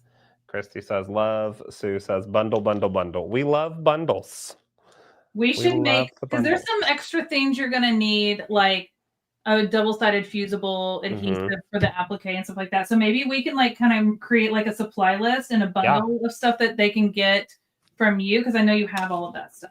Yeah, we can get it all put together in a bundle, and then just for you wonderful people that are watching can have a special discount code to get it even cheaper. This is why we love doing things together. You just never know. Look, Corey's going rogue. We're rubbing off. Corey is going rogue, and his team, Sean's probably downstairs watching, going, he's going to do what now? But yes, Sean, I give it the approval. So we're gonna put a bundle together, and then we're gonna get a discount code for the people. I love it. I love it. I mean, they're investing in learning, and we want to support that with these kits, with the teaching, and with the tools, with the light boards, with everything. So it makes sense. It makes sense. It makes sense. Okay, so because we have to order online and wait for delivery, I'd buy for sure. We'll work on getting a supply list put together soon so you can get stuff before the Sewalong. Because that's a valid point. We need to make sure you have all the stuff. So show us what you're gonna show us. Yeah, we will we'll do that. No, I think I've shown you everything. Oh, okay. I thought you were going overhead to show. I was going to go overhead because I didn't know, like, I can show another quilting design if we want to do that. It's another feather or something. Sure. We can do that because I know you're in the middle of trying to finish that up. So it's fine. It's fine. I'm not going to stitch it down. I was just going to glue it. Okay. Let's do another feather just because why not? I like feathers. They're fun. And I don't have my grid points on here to do more line work design. So we're going to do feathers. So let's do a big spine. We're going to start this way. We'll do a fairly one. And no, we are not using blue. Let's go back to purple. It was seen better. Okay. Now you can give yourself your figure 8 at the bottom again. Or as you get better, or as you practice more, not as you get better, but as you practice more, you do not have to have that figure 8. You can just start to draw your feather plumes as you're going. Janice says, I want to see Corey unbox the large kit. We'll do that next. So I can give myself a very large feather plume. as I start to work around this. There are multiple ways to draw feathers. You do not have to do the exact way I'm doing. You can do it whatever way you would like. Some people do like the hook method where it hooks back and stitches over and comes back this way. There's multiple different ways to do it. I like this long over stitching, but that's just me because I'm crazy. You can do really big feather plumes around this, and I'm just going to stitch this out or draw this out fairly fast, just like that. But what I like to do is come in and start to make these a little bit more crazy. So I'll grab a ruler and do some ruler work, and I'll travel back down my spine. And so this is where we were, or this is where we are right here. I will come up one of these sides and then do like with a ruler, some kind of like chevron inside this, and then give myself a little bit of a 1/4 inch feel around that. So it starts to like look like an Easter egg feather, because there's always something different in it. You can do just a straight line or a straight curve with like an arc in your feather. If you want to give yourself a wide gap, so like maybe like a deep and then a wide gap, you could come back inside of that with like a ribbon candy through that. I love that you know all the term. I have to learn all of the terminology for all of this. We're gonna get you all the terminology. I know. We're gonna get you all the terminology. And this is just 3 random designs inside of it. You could do one across the whole thing if you wanted to. You could come in with another feather in a feather, which is like that little teardrop one that we looked at. You could come in with each of these having a little bit of a curly Q design inside of them to just add a little bit of extraness into the feather. We have just so many incredible designs. You could do little scallop work inside of the feather all the way down and around as you're going through this. And you can really start to make these your own and really have some fun building. Oh, look at your baby. Start to have all sorts of fun different designs in your repertoire. I like to, like, again, sketch all these out and then have this, and you'll have multiple different ideas to pull from whenever you're kind of stuck looking at a quilt like, what should I do inside of that instead of just a natural feather? Go in there and throw something else in it. You could throw in a couple of extra spines if you would like in that to fill that one up. Go in there and play with it. It's so much fun. An echo inside of it. That's kind of like the feather in a feather, but you're coming out a 1/4 inch up the stem and then following it around a 1/4 inch on the inside here. Almost like an echo, but inside. Right, yeah. So like just right in there. So you've got multiple different options, but I just sitting here and just doodling again on your glow board, it's just you can't beat it. No. You can't beat it at all. That's so fun to watch. Now I have to go doodle. It seems very like relaxing. It is, girl. After a stressful day, take this and doodle. Just doodle. Just sit there on the couch. And biscuit and a doodle. Yes, and a doodle. Yeah. You want to unbox your kit? I kind of do. Yes, I've been wanting to. So let me hold on. Oh, hi, hello. Oh, I zoomed in. Baby. Oh. I got a bath this morning, so I'm super fluffy. Bethany, I haven't posted my new baby. I got a new baby. You got a new baby. I did. Let me see if I can find a photo real quick. You got a new baby. I wish we could do this all day long. I mean, the only people that can turn it off is us. True. But look. It looks they look alike. They do look alike. It's hard to see on the camera, but I'll send you a photo. Okay, name. Tell me all the stuff. So this is Twix. This is Twix. Biscuit and Twix. Biscuit and Twix. Twix is a miniature standard poodle. Oh. So he's gonna match. You've seen Tucker, my horse, right? Yeah. my big poodle. Your big poodle. So you got a mini. So now I have a mini version. Mini poodle. Oh yeah. She's a woodle. She's a Wheaten Terrier, soft-coated Wheaten Terrier, and a toy poodle mix. So that's why she's so tiny. Right. And I have a purebred Wheaten Terrier as well, but he doesn't come in here. No. No. He's bigger. Anyways, okay, so we're gonna unbox this kit. I have mine sitting right here, but I already took stuff out. Okay. So I want you to show it off. Okay, so here is the kit that we are going to be doing our next sew along. So I think there was a question somewhere along in the chat. Will a queen size package of the fusible work for this quilt? Yes, this quilt is going to finish off at 58 by 58. The question was, will a queen size be enough to do the table runner and this quilt? Yes. Yes. Yeah. Okay. Yeah. It would be plenty. And this is 58 by 58, and that table runner was like whatever it was, 50 by something, you'll have plenty of it to do without a problem on that queen size fusible. Okay, let's open this up. I can't wait to get your reaction. I almost want to see your face. Well, I can, hold on. I can do a hold, please. I can do that. Let's take this one. Do we need to go back to wide view? We might have to go to wide view, yeah. Okay, hold on. Okay, well, you can kind of see my face there at the bottom. Oh, he's so tiny, though. I know. Well, I'll when I have a... Oh, gosh. That's how hard he go into here. The magnetic flap. Isn't it? It just... So satisfying. These kits, you guys. Okay, you know what? I will open it and just give you my reaction on the face. Okay, there you go. Let's just get They've already seen what's inside. I haven't. I know. Oh my gosh. Oh, it's a layer cake. Yeah, you get a whole layer cake. Here, I'll go overhead. Yeah, I'm opening it. Let me see what's in it. Oh my gosh, this little ornament fabric. Stop. And the numbers and the oh my gosh. Very scrappy. I love Very it so scrappy. much. I love the ornaments, and they come in different colorways. I love it. We got some stripes and plaids. Oh gosh. Christmas classic. This is cute. Oh, I love the green on the front. Yeah. That green print. Yeah, that one. Cute. That's really oh my gosh. And the music and the trees. Wow. Yeah. So there's like a guide on the back with all of them. So you can see that. I love the music, the ones that look like musical, like sheet music. Bethany, the inside of the instructions. I know. Right now. Okay, so this is the instruction book, and this comes folded up in it, but the inside of it is a reprint of some of the fabric that you're about to open up. Stop. Look, that's the print. I need Christmas wrapping paper with this. Okay, look, that's the print on the paper, but this is the print on the fabric. Open. Oh, take it out of the plastic. Which one is it's in here? It's in there. It's all no, it's in the other stuff. Okay, calm down. I'm getting sorry. there. So isn't this a totally different vibe? I'm trying. This is so different, and I'm here for it. Stop.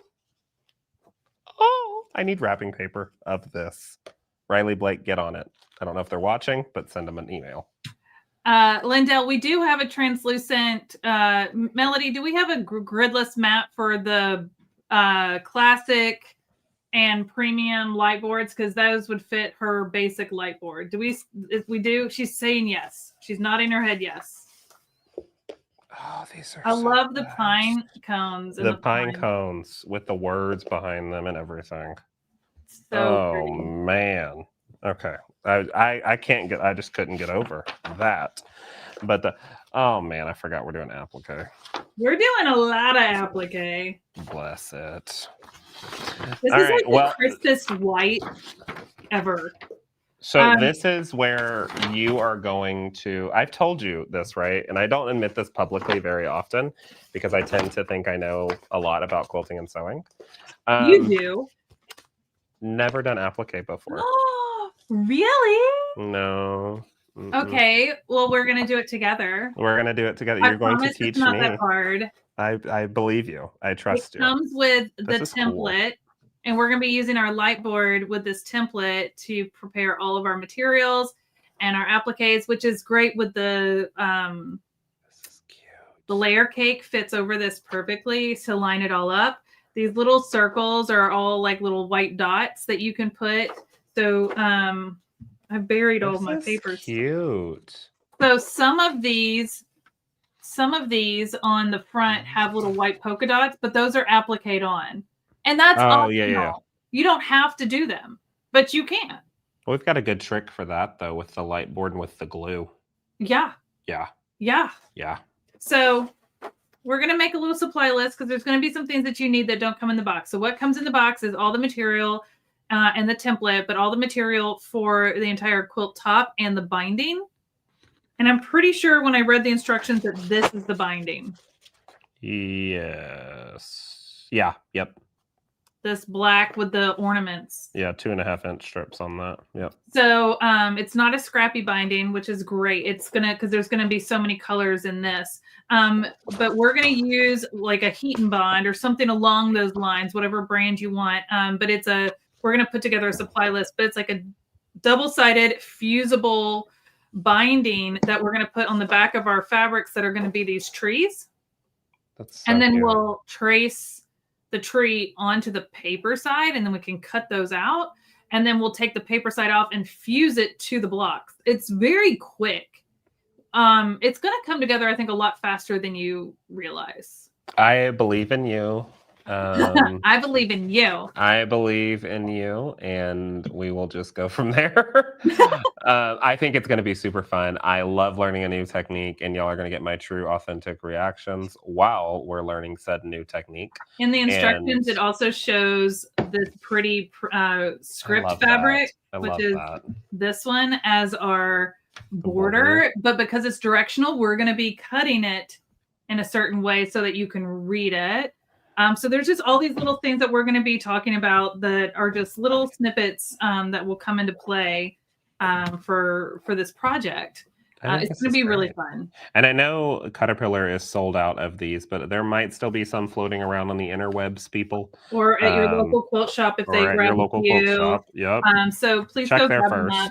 Yeah, check there first. You do not have to.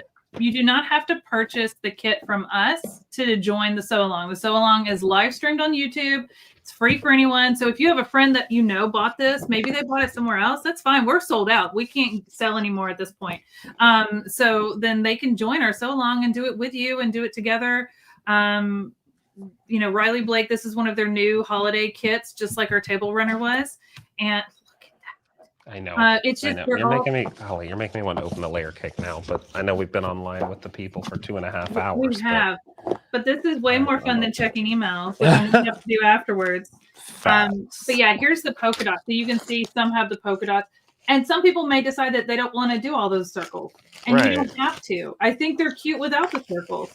Or you may decide that you want to just attach some like little felt circles that are, and they can be different sizes. That's a good idea. Yeah. Let me tell you what I'm on the hunt for, and maybe you have some or have a resource for them.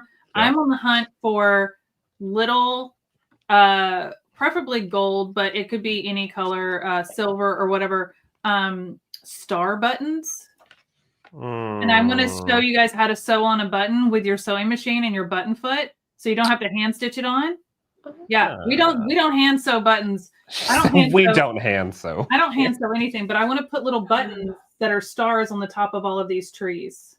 That's a really cute idea. You know what? I'm gonna go down in downtown McKinney. There's an antique store that has like a slew of buttons and things. I'm gonna see if they have some antique stuff. You know what else would be cute? Little jingle bells. Yes. Pom-poms. I already ordered it. I got pom-pom trim. And I think I'm going to do pom-pom trim on my binding for this. I agree with that. And I give my blessing on that one. This is not going to be a quilt that I cuddle with. This is a quilt that I'm going to put. I have these big clips on my living room wall, and I hang like a seasonal quilt on it above my couch because my couch is backed up to a wall. So I don't have room to hang a quilt over the couch. Right. So I hang it on the wall above the couch. And so I'm not cuddling with this. I want to add texture to it. I want it to really pop. So the buttons, the bells, the pom-poms, the rayon threads, the variegated threads, like it's all going to be so fun. These are just so good. Oh, look at the ornaments. Yeah. This one is so traditional Christmas. I love that. I love that. Jana says if you're doing buttons for the tops, you could use buttons instead of circles too, like big white buttons. Yeah. Love that. Idea. I think I have some big white buttons. You know what we could do, and this would be crazy. I think I'm going to do this. I'm going to run to the store and go to the miniature tree section and get little tiny ornaments. Yeah. And I'm going to put ornaments on mine where those circles probably go. Love it. I think that's what I'm going to do. Or you could put the circle there and then put the ornament on top so it really shows. Really pops. We're going to have so many options. For threads, we're going to have a lot of choices. I like to applique with a lot of different types of threads. It depends on, I'm going to show you different types of applique stitches. So you can do like a minimalist with a straight stitch. You could do a loose zigzag. You can do a really tight satin stitch. Looking at the pattern, I may do like a satin stitch around the base of each of the trees to really make it look like the base of the tree, and then have the tree be more of a scrappy stitch so it looks more like a tree, right? It's like, oh, yeah. You're giving it different elements, and you can do so many different things. Right. Variegated threads are fun. Rayon threads are add a little shiny pop. So I just may have to take this out. Well, that one's not it. So I did another tree garland. It's not the one that's hanging, but each tree I did like stitches back and forth like it was strung. Oh, yeah. And I did different types of stitches, but I did like decorative stitches and stuff. And I did a rayon thread that has like a little shine to it. So it looks really fun and decorative. So we could even do some fun stitches across the trees. I'm telling you, the options are. I feel like this is going to be more than a 4-part episode. No, I'm going to make one. Okay. And have all of the stuff to show you your options. Okay. And then I always like to sew it up true to the pattern, but then we can show some other, but we'll try to keep it pretty simple. Okay. But I'll have one made up with all the bells and whistles, hopefully, before we start so that you guys can see at least the top done. But maybe even quilted, so that you can see kind of how you can add elements and what that would look like. And in a project like this, where it's so scrappy, you could add a lot. Mm-hmm. It wouldn't be too much. There's never too much on a project like this. No. All right, guys. We have been live for 2.5 hours. And we appreciate you guys hanging out with us. I knew this was going to be a little longer one because we were doing so much. But we also could like hang out here this whole day. It's fun. Literally could start at 9 a.m. and still be going. My God. This is my keyboard, but I just wanted to show that I've got this all glued down. So I'm just going to come back in with my walking foot and my thread and just stitch down it. I may choose a decorative stitch. And if I do, I may switch my foot out. But anyways, that's all I've got left to finish this up. If you finish yours, it doesn't have to be today. It doesn't even have to be next week, but whenever you finish yours, please take a picture and post it in our CutterPillar Creations Hub Facebook group. I'd love to see it, and I'd love to cheer you on and congratulate you on finishing a sew along with us. We're really excited about these. And then if you've gotten your kit for November, don't cut anything before we start. Nope. Don't cut anything. Like this one, some people kind of cut in advance, and that's fine. This one, if you want to press your fabrics and prep them and do a little pre-starching and stuff like that, please go for that. But don't cut anything until after the first sew along. It's going to flow kind of like this one. The only that we just are wrapping up now, but the only difference is we're going to have an extra session just on the applique part. So just know that you'll see those come up on our schedule on our YouTube, and we'll start posting those in our emails so that you guys know about it. But I just wanted to let you know. Can you show the quilted runner you showed the first day? I'd like to try that one on my runner. Your first sample. My first sample? Yeah, the one with the straight lines. Oh, the quilting I did on it. Okay. Yeah. Sorry, I misread that. So let me show ya.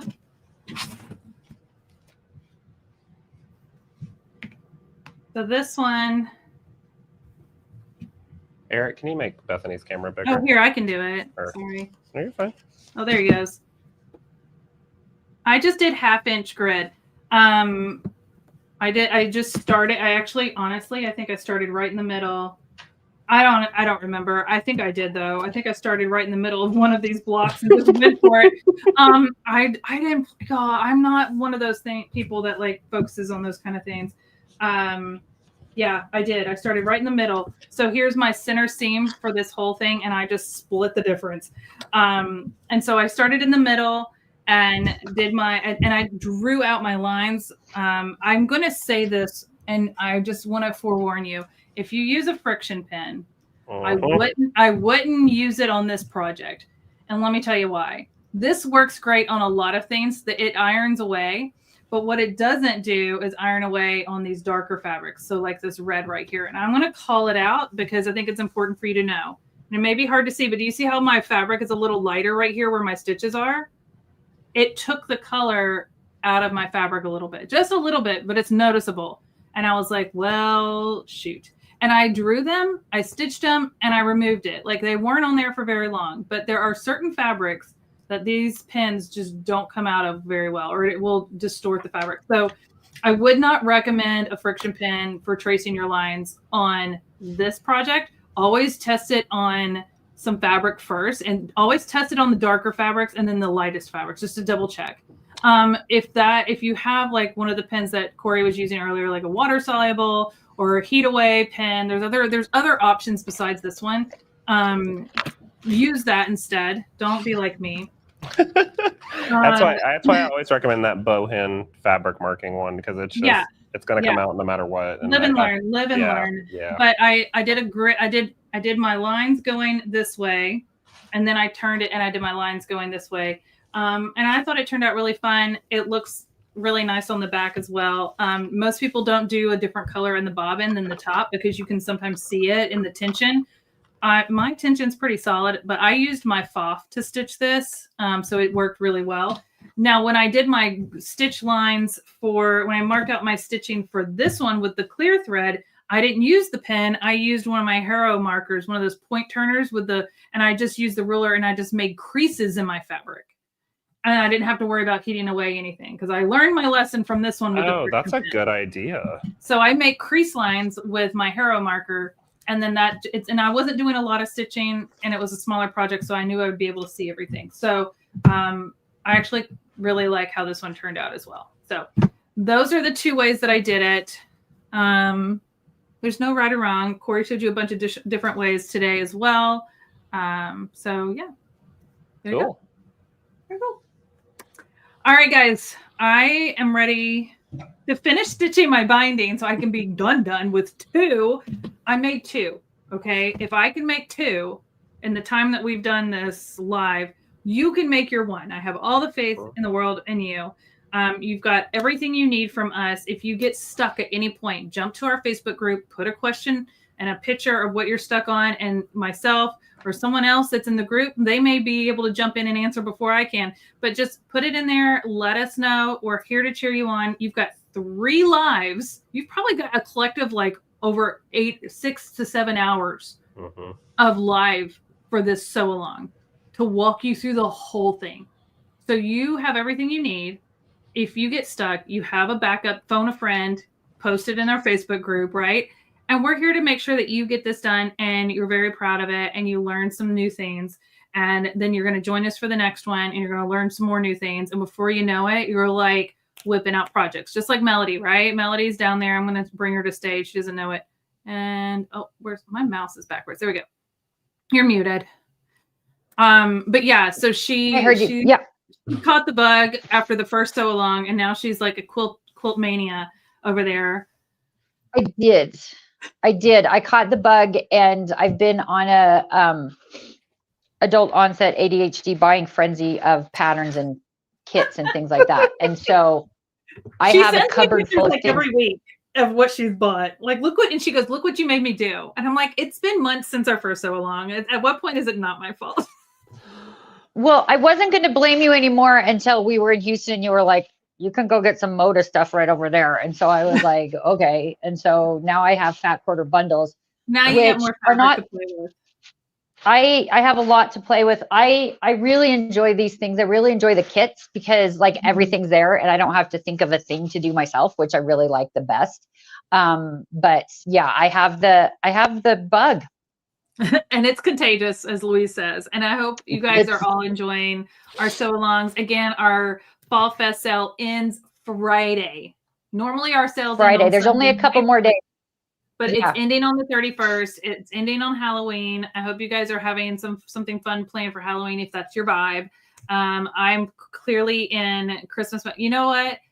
After yesterday, I was sitting there after all my meetings yesterday. I got up and I just was like, I can't look at this Halloween and fall stuff anymore. And I took it all down and it's all sitting on the kitchen table ready to get boxed up. I haven't pulled out the Christmas yet other than the stuff for the studio, but I've already taken all my Halloween and fall stuff down. Like I'm just over. I sent a picture to Brett last night and I was like, I did something. And I sent him a picture of our living room and it's empty. So there's nothing on the mantle or anything. And he's like, what happened to Halloween? I was like, it's over. I called it. It's over. I'm done. I'm not vibing it. I'm already in Christmas mode with all this so long. I'll probably be doing another Christmas tree on Halloween night. That's probably what I'll be doing. That's what I did last Halloween when the trick-or-treaters came over. I was putting up Christmas in the foyer and they thought I was all crazy, but that's okay. Oh, I'm going to do it all on Halloween, I think. What is the name of the pen Corey recommended? It is the Bohin fabric marking pencil. I believe Eric is dropping the link in as well. The Bohin, the standard one comes with white lead, so that's great for really dark colored fabrics or medium color. But I would also get the gray refill that comes with it, and it's just like switching out leads and a mechanical pencil. Didn't that come in our kit that we got over the summer? It did. Yeah, you've got it. I feel like I have it's in a box. Not you using got it in the box. You need to be using it. But that pencil is fantastic. There's no chemicals in it, so it's not going to like deteriorate your fabric over time or anything like that. It's fantastic. You need to be using that one. Awesome. Yeah. Well, this has been fun. So fun. But I just got an alert that I have a meeting in 10 minutes, so I have to go. But if you guys need anything, hop over to the Facebook group. Thank you for joining us for this 3-part series. Sewalong. We'll see you back in like literally 3 weeks for the next one. So I got to start making one now. So I know how to teach it to you. But I'm super excited to see you guys. Fall Fest ends Friday. Go check that out over on CutterPillar.com. And yeah, thank you for hanging out. Melody and I will be back live tomorrow, by the way. We're going to be going over some more Fall Fest stuff tomorrow. So if you have any questions, bring those over to the live tomorrow. And we'll see you there. We're going to wrap up Fall Fest tomorrow. Thanks, guys. Bye, guys. Thank you.